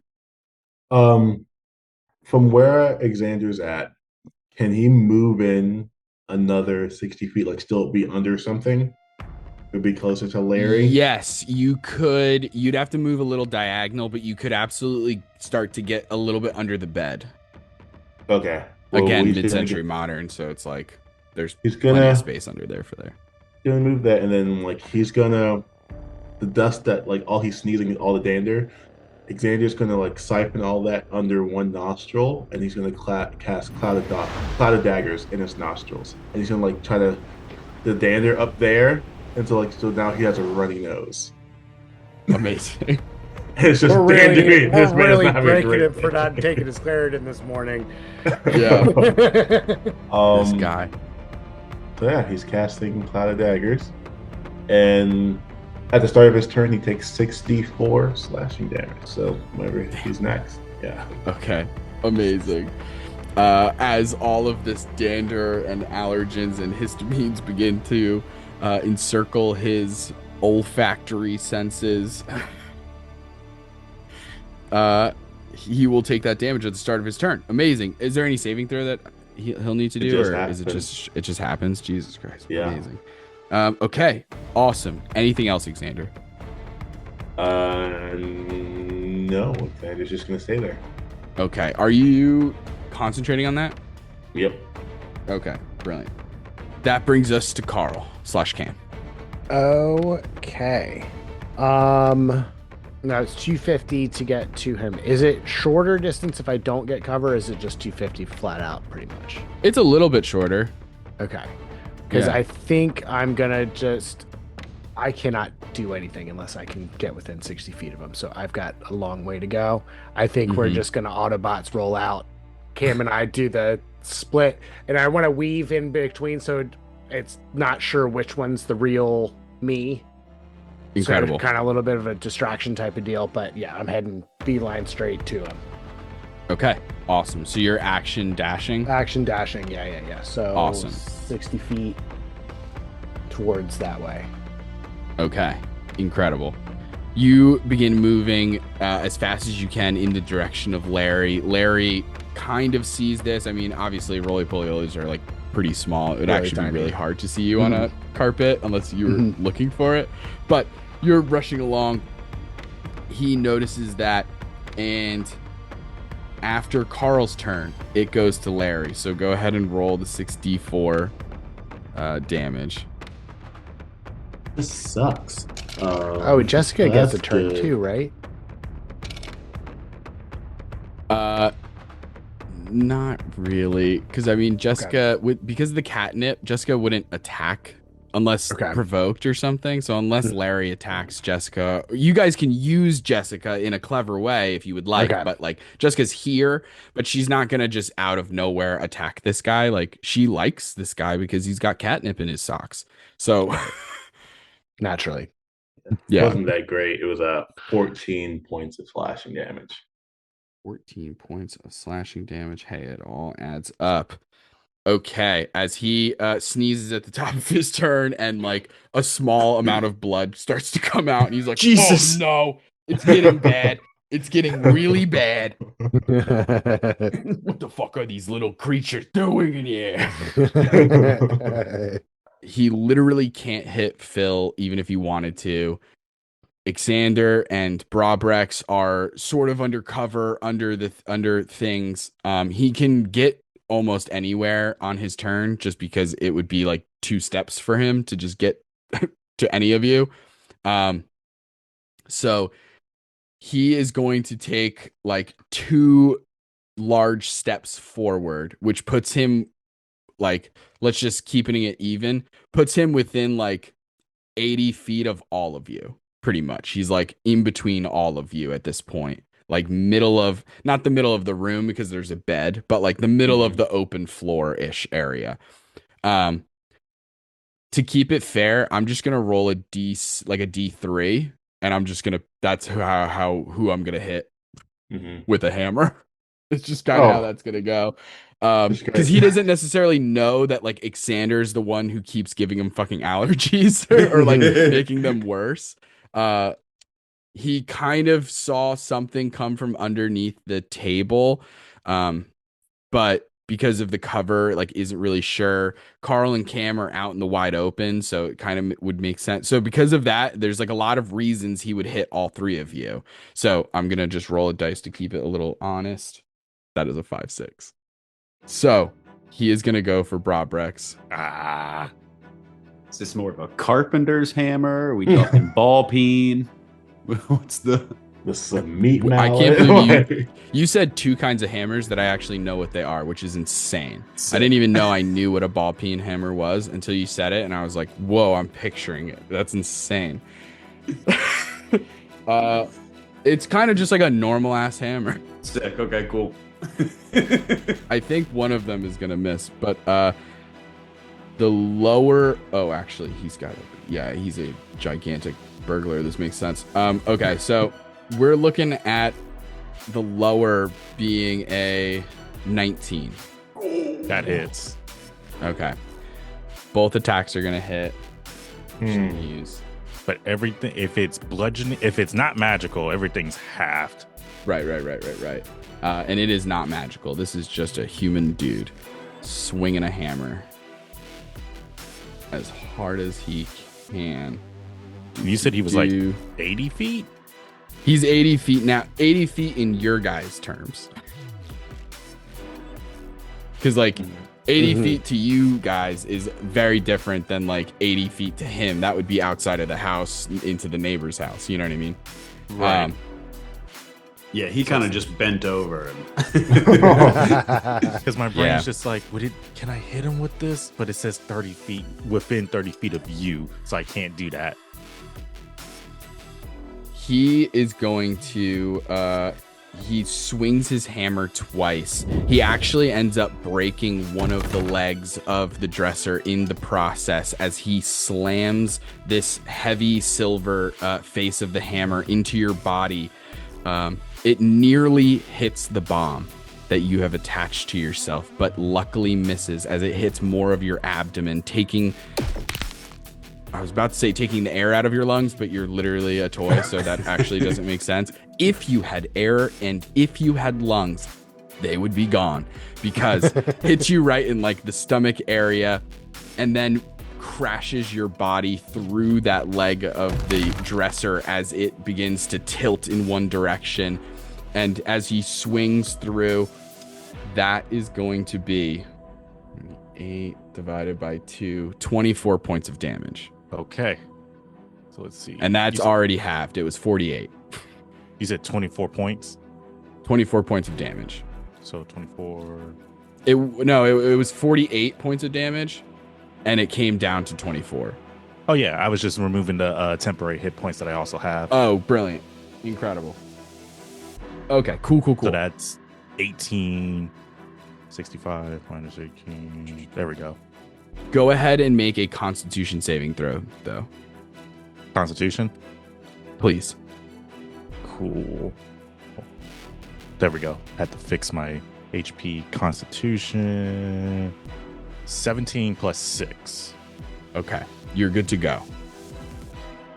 So you get pushed just a little bit, like he pushes you through that leg of the dresser and everything. But luckily, there's no extra effects or anything like that take place. So you're good to go for your turn when it comes back around. But that is Larry's turn as we head back to the top to Phil. Okie dokie.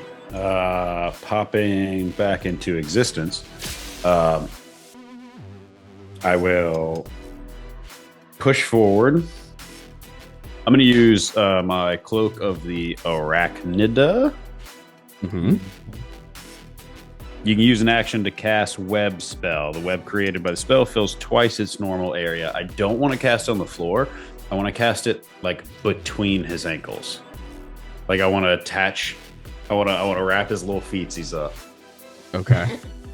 And he gets a DC save of 13. What is the ability? I'm assuming dexterity. I guess I should actually look up the spell because this card's not doing great. I think in web is dex. I think. That kind of makes sense. Watch like a wisdom save. I don't know. Are you smart Crazy. enough It's to not intelligence. step I on it? don't. Right. Are you smart enough to not step in the webs? Yeah, it's a deck. It's a dex save. Layered over a flat surface of normally 20 feet, so it could be 40 feet or size. Uh-huh. And you said 13? Yeah. Okay. Well, thank God it's a dex save because he gets a -1 to that. And I rolled a 13. So, as you cast the web spell from your arachnid magical item, shooting web in between his ankles as his sneakers connect, and he is now immobile and incredibly top heavy and unstable.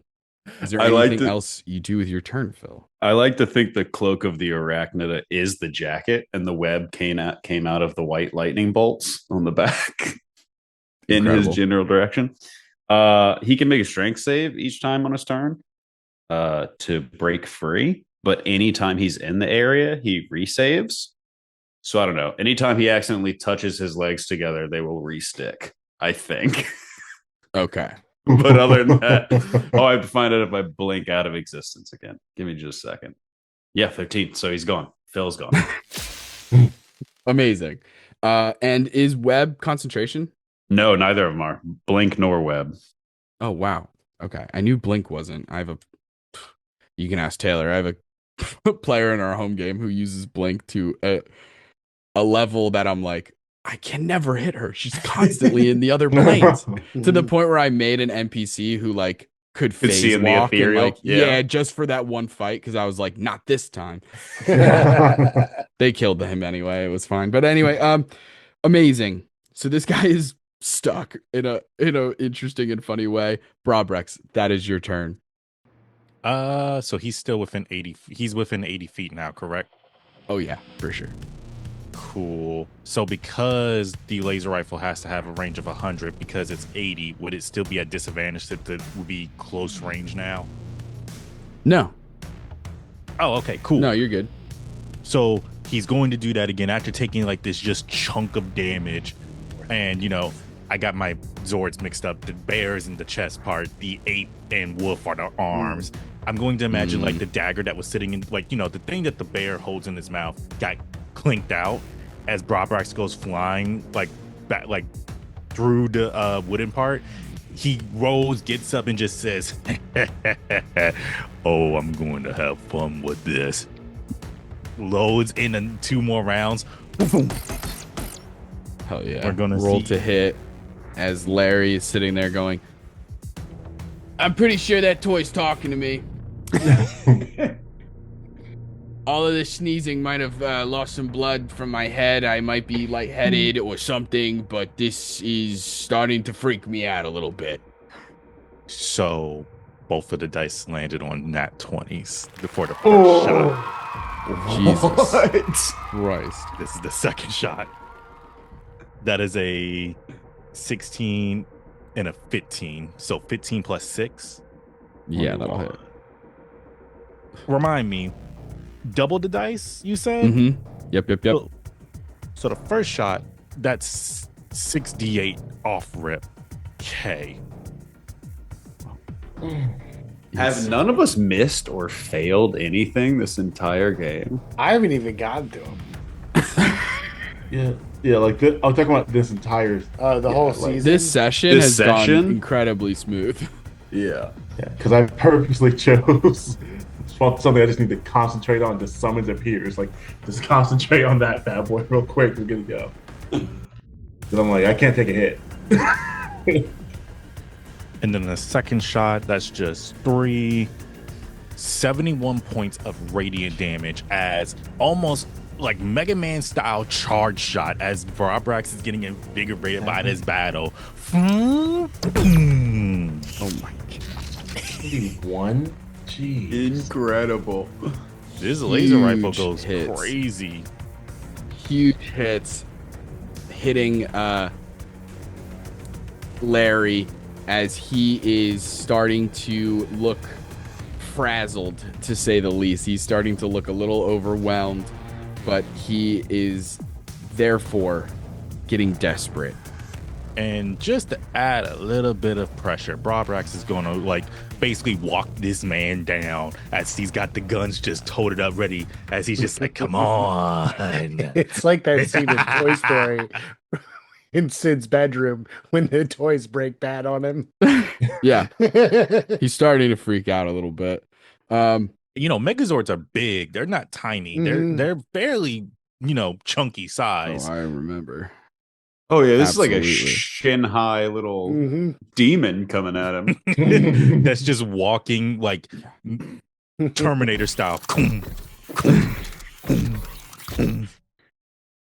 Xander, that is your turn. Yeah, so Xander, he's gonna like walk to like one of the legs, and like you just see Xander like he's just holding his hand up and focusing, and you just see dust gather around and like obscures him as he's gonna use his action to do one of the shadows, he becomes invisible.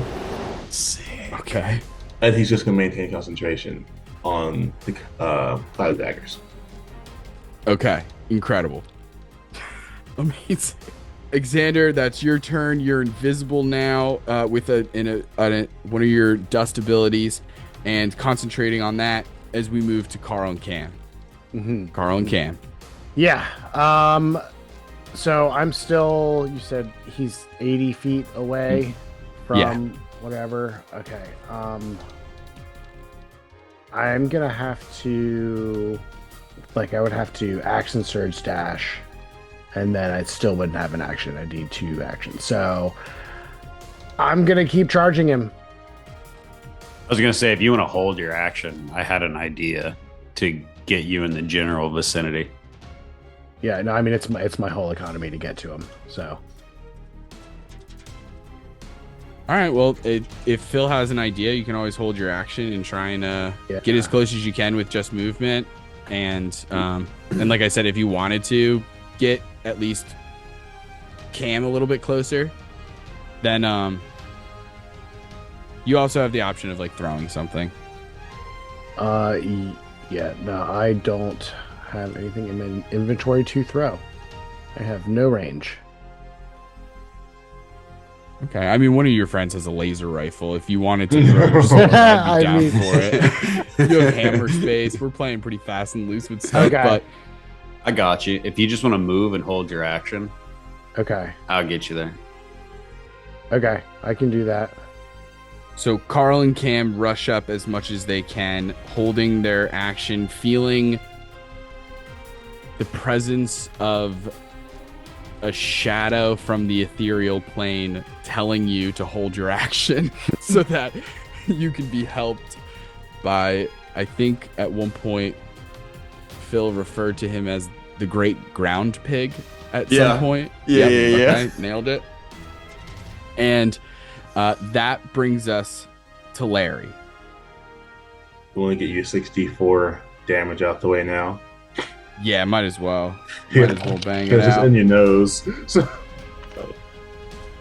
15 points of slashing damage. Brobrex is already sort of egging him on, if you will. You've made that stand of standing in front of him, blasting these huge, insanely powerful laser beams at him. And Phil and Xander are either invisible or not on this plane of existence. And Carl and Cam are a little bit further away, so I think he would go for Brobrex again in this instance. And so we are going to roll 2 attacks. Did he move by chance? He moved on the first turn. But now that he's here, he doesn't have to. Okay. So he is going to. That is a 16 is the lower one. Doesn't hit. Okay. The next one is in the 20s. So. Oh yeah, that hits. That. Yeah.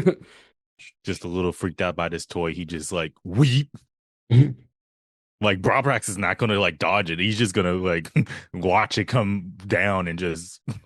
That will be, after it's halved, will be 17 points of damage. 17. All right. Okay. And I need that Constitution save. 19 plus 6. That will definitely save. You are good to go on that front. As we head back to the top with Phil. Okay. So I pop back into this existence. What the fuck? What is this mouse is doing? Magical things. Toys are attacking. I keep sneezing. Oh He's shit! furious.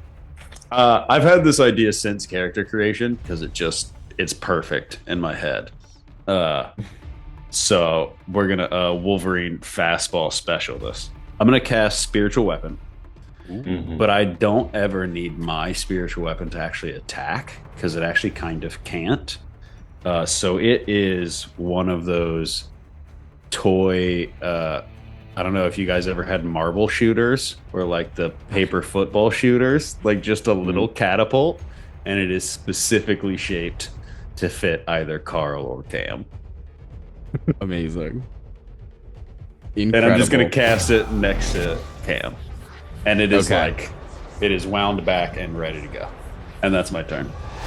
Or I guess if he's holding his action, I can just fling it and sling him in that direction. Yeah, definitely.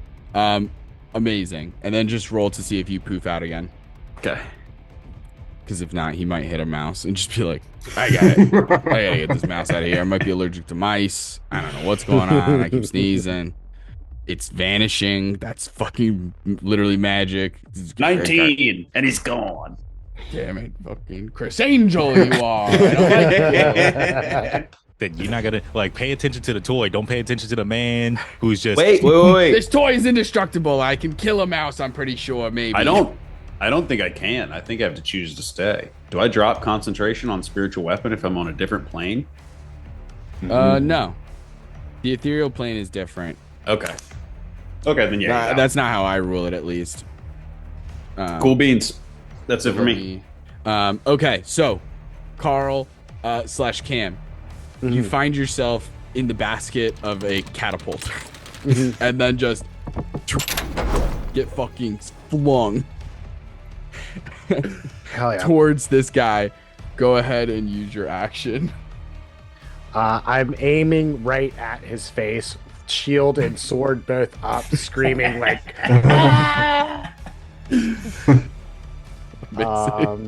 and I can only imagine from their point of view. Yeah, absolutely horrifying. So such a tiny squeaking like. That's probably a miss on the first attack. 12. 12 will miss, unfortunately. That's a nat 20 though. Let's fucking go. That will definitely hit. Right. I got 2 1s. Oh. Oh no, you Oh, didn't. No. No, you didn't. You got a. I'll replace them both. You got a 17 and a 6. Oh no, Okay. they're not D20 No, rolls. those Are are they? not. Yeah, they're not. Oh, never mind. Oh. I can't do anything about it. I Just allow a kidding. lot of shenanigans. I don't think I'm gonna let portent rolls be used for damage. That's fair. Actually, you rolled d20s instead of d6s. It's kind of insane. Wild. Okay, so I do have the charger feat, which Yeah. if I It move feels like at it would least apply 10 here. feet, I can add another 5. Okay. Yeah. So then that's 12, 14 damage as Carl sticks his what are those the things Cocktail sword. the cocktail Spear. swords? Yeah. Yeah. Yeah. And it's like jammed into his face now. And I'm just kind of hanging on. Amazing. Yeah, he's freaking out. He's screaming. He's like looking down at you.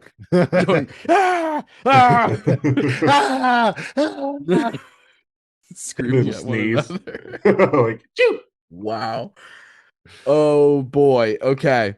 That is insane. Okay. Well, After it sounds Phil's like turn. as Yeah. just the littlest trolley poly. After Phil's turn, it goes back to Brobrex. I have a question. Uh-huh. Sloan, what was your portent rolls again? A 17 and an 11. Okay, keep that in mind real quick. All right. Brobrax is walking this man down, right? Ugh. Reaches back with both hands. Y'all know what time it is. As that's what comes out of Brobrax's mouth. As he goes for 2 home run style swings. Wham! Wham! He's going for the shins, like straight shins. Okay. One is 16 plus 6. The other one is 16 plus 8. The other is a 10 plus 8. Oh, you don't need me. Yeah, those both hit. There's something very important. 18 just hits. As he does this, because I loaded the shotgun, he needs to make a DC 15 charisma saving throw, or he gets shunted through time. As I'm going to roll the damage real quick, and these are D10s that I'm having to roll. I want this guy's face. Oh. Do you go with him? That's up to Either way, it's Is it bad. 12. Because he's just going to be falling to the Either way, ground. it's bad. So as he gets hit by the second strike, which one moment. You're going to finish him off and then send him to a different dimension to rot. 7, 8, 9, You 10, to the 11, shadow 12, realm. 13, 14, 15. 15 points of One of bludgeoning those Yu-Gi-Oh damage. thing flies from around the The second hit, and again, this weapon does not have a size requirement. Just the man's there, and the next thing you know, there's a shatter, like a as he gets shunted into a different timeline. He gets shunted into a different timeline. For how long again? They reappear on the end of my next turn. This is my next turn. Whoa. Okay. So Carl, Cam, yeah, you're in another. We're in free fall now, baby. Yeah. So would you say, Justin, that like I don't think I can concentrate on this spell if I don't know this guy's going through time. You know what I mean? Like I guess Yeah. is it gone, I guess? Your spell is still there, so if he comes back and is alive and normal and not absolutely He's alive insane, and normal. then you could Yes, keep it. You could keep completely it going. gone It's still bad. occupying that similar space, but I don't think it would affect him in a different timeline. Yeah. Specifically says it shunts him forward into time. So he's not here in the present. It's just he's It's in effectively time. being sent forward. We just have to catch up with him. Yeah. Yeah. The Garcias in a week are going to get a weird visitor for about a minute and a half. Perhaps. That's hilarious. Okay. Whoa. That ends my turn. As Brobrax brings the hammer around after the second one to kind of like put it back on his back, and it's just like loads. Insane. Okay. Xander, that is your turn. But before we do that really quickly, I need a dexterity saving throw from Carl. Yeah, for sure. For sure. I'm so sorry. For sure. No. It's cool. It's not bad. 19. Okay. Not bad at 19 all. is good. Yeah, Dex is my highest stat. Okay. So then it's halved. Is how I'm handling it. I know that that's probably like a house rule kind of thing, but I'm going to have it because of the tucking and rolling that you are capable of. Mm-hmm. And so you will only take 40 points of falling damage. Sure. Like, Sure, it's built yeah. differently over here. Okay. Wow.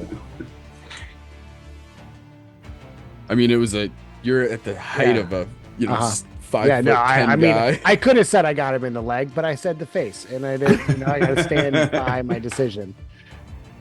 And then also fall by that decision. Right. Fall by that decision. You're still up. You're still good. And you're nice and close for if and when this guy comes back. Xander, now it is your turn. Xander is going Xander is just gonna you kind of see him appear, and he just has like a glowing dust bow ready next to him, and he's just pointing and he's just waiting. He's gonna hold his action, and he's gonna hold his action of Starry Wisp, and he's just gonna point right when he appears back in that area. He's gonna shoot hot dust into his nostril. Spicy dust. Kind of gross, but amazing. Hot dust is I've never thought about the temperature of dust. That is crazy. Amazing. Oh God. Wild. Carl. I'm a menace, brother. I'm a menace. Carl, that is your turn. No one here to fight necessarily, but yeah, I'm gonna wait by where I think his feet will be, and ready in action to use all of my attacks. Amazing. He comes back. Incredible. It goes to Larry's turn next. We have 40 times somewhere. Wait. Wait. But drop concentration on that cloud of daggers. Can you are I, dropping as concentration, or? Yeah, because the hold to cast another. Oh, true. Yeah. All right. I always forget about that. Rather than wait to do my actions, as my bonus action, I'm going to drink my drop of Tapatio. Hell yeah. And then ready fire breath for when he gets back. Yeah. Amazing. Yeah. Incredible. Okay. We literally said David Goliath situation. we ain't running. You need to be afraid of us. We have 4 Davids. You're fucked, Goliath. Jesus. Okay. That pretty much is Larry's turn. He's dealing with stuff. I rolled a wisdom save just to see how he's handling it. Not well. Okay. Brings us back to the top. Phil, that's your turn. Okay. I will poof back into existence. Man, I'm gonna cast Command on Jessica. Interesting. Okay. And I'm gonna prepare Command for Jessica. Okay. Amazing. You're starting to try and hold on to command, or like thinking about it at the very least, because at the end of your turn, you need to roll to see if you poof out. Yeah. Yeah, I keep forgetting Blink's not really optional, isn't it? Not really. Sick. Okay. 20, so I'm going. Whee! I just came back and no. All right, Jessica, we're gonna. He's hanging out with Larry in the different timeline. Like, hey, buddy. Larry's like, there's that fucking rat. And that brings us back to Brobrex. So we know what's about to happen. Brobrex, takes that stance, moves his legs back like into this wide stance, crouches down. Ape Gauntlet and Wolf Gauntlet facing each other. I'm treating this as 2 attacks as he starts charging up. Y'all know the stance I'm thinking of. Y'all know the stance. As he's just like charging up energy. As he's just like, come on, buddy. Come on. Make daddy's day. Incredible. And so at the end of Brobrex's turn, Larry will reappear here in the room. Hold on to your rolls until I ask for them, but everybody who's holding on to actions can go ahead and roll for those actions or those attacks and everything like that. He's got to make a dex save for me. Oh, true. You're doing that type of thing. Yeah, and Jessica's got to make a whiz save. Jessica already... What's your DC? 15? Oh, yeah. She already failed that. I rolled in advance just in case. I can't imagine... What does the fire breath DC? 13. Okay. He does succeed on that. Okay. Just barely with a 14. 12, 14, 17, halved to 8. Damage there as a small roly-poly breathes fire on him. He is already like mentally not doing great. Now there's demon roly-polies. There's so much going on. There's a I can't even begin to get into how absurd this is for this burglar to see all this. Xander, please tell me what you got. That was a dirty 20, and he's going to take 2d8. Yeah, 2d8 radiant damage, plus his nose is shining light. Amazing. 7 points of radiant damage. Jesus Christ. Okay. And Brobrex. So 12 plus 6 is 18. 18 plus 6. Some like in the 20s. It yeah. hits. His AC is an 18. We're at the point where... And let's see. Ladies and gentlemen, we got to pull out the calculator again. Ladies and gentlemen, and they, thems, and those who have yet to make up their mind are not sure. Before you say the number, I'm going to write down how many quote-unquote hit points he has left. And I'm going to try and write down the number backwards because my camera will invert it. Oops. I still want to try to herd him out the window rather than letting him run downstairs. We gotta let Frank watch his YouTube videos. All right. Hey, that's So You Want to Be a DM show. It's pretty good. I'm just gonna say. He's got headphones on, so he don't even hear none of this. He's actually watching us. Yeah. He's watching Small World on So You Want to Be a DM's YouTube channel. Look at that. So meta. Okay, so I've written down on this little note card. What does it say on that side? Oath of Rust. Don't worry about that. I don't know what that's referred to. Oh, you know what it was? It was a silly idea I had of a junkyard paladin and having an Oath of Rust. Anyway, sorry. That kind of sounds cool. We could talk about that later. It sounds dope as hell. We'll talk about it in the action surge. 44 points of radiant damage as he basically hits him with this Kamehameha kind of.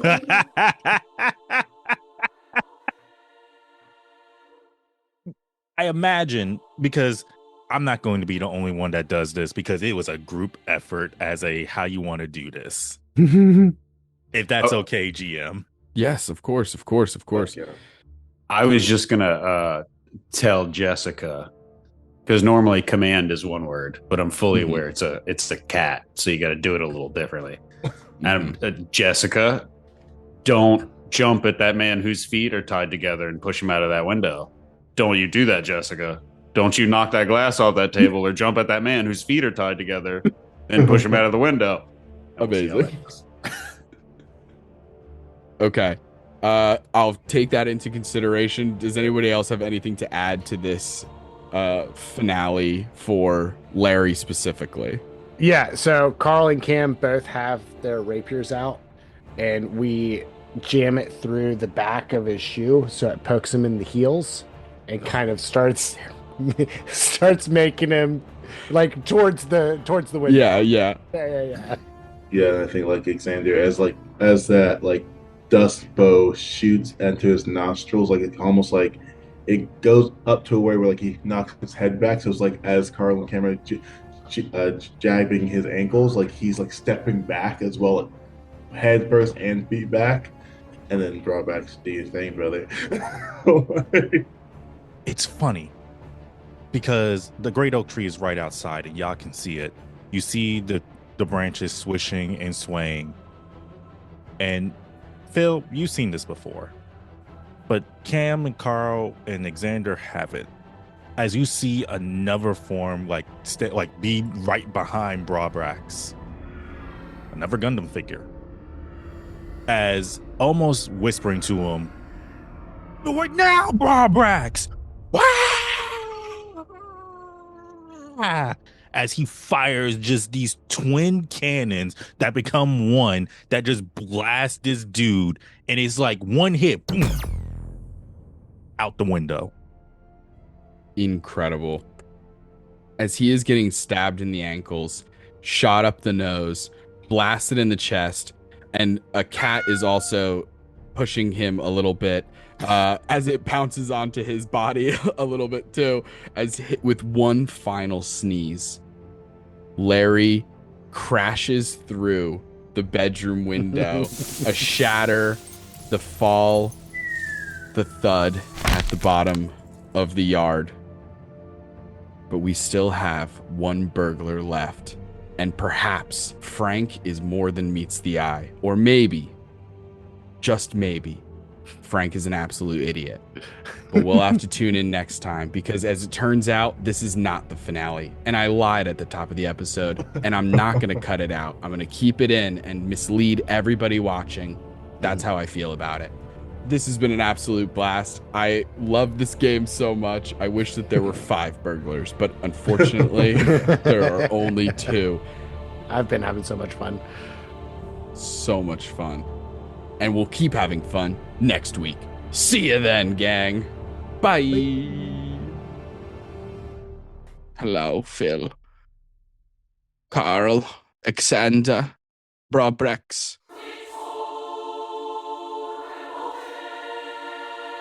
Are we the bad guys?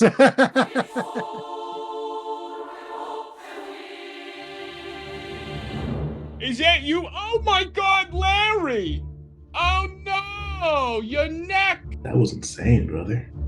That was insane. That was a little louder than we wanted to be. I don't think we have a whole lot of time. But one assailant has been eliminated. One still remains. The house is not safe yet. And stab me in the back. I don't mean to be adversarial to the DM. No, we are fighting a human. You do. And you do. He pushes his glasses up his nose as he says, I knew it. I knew there were little people who lived in the walls. I freaking knew it. I've prepared my whole life for this.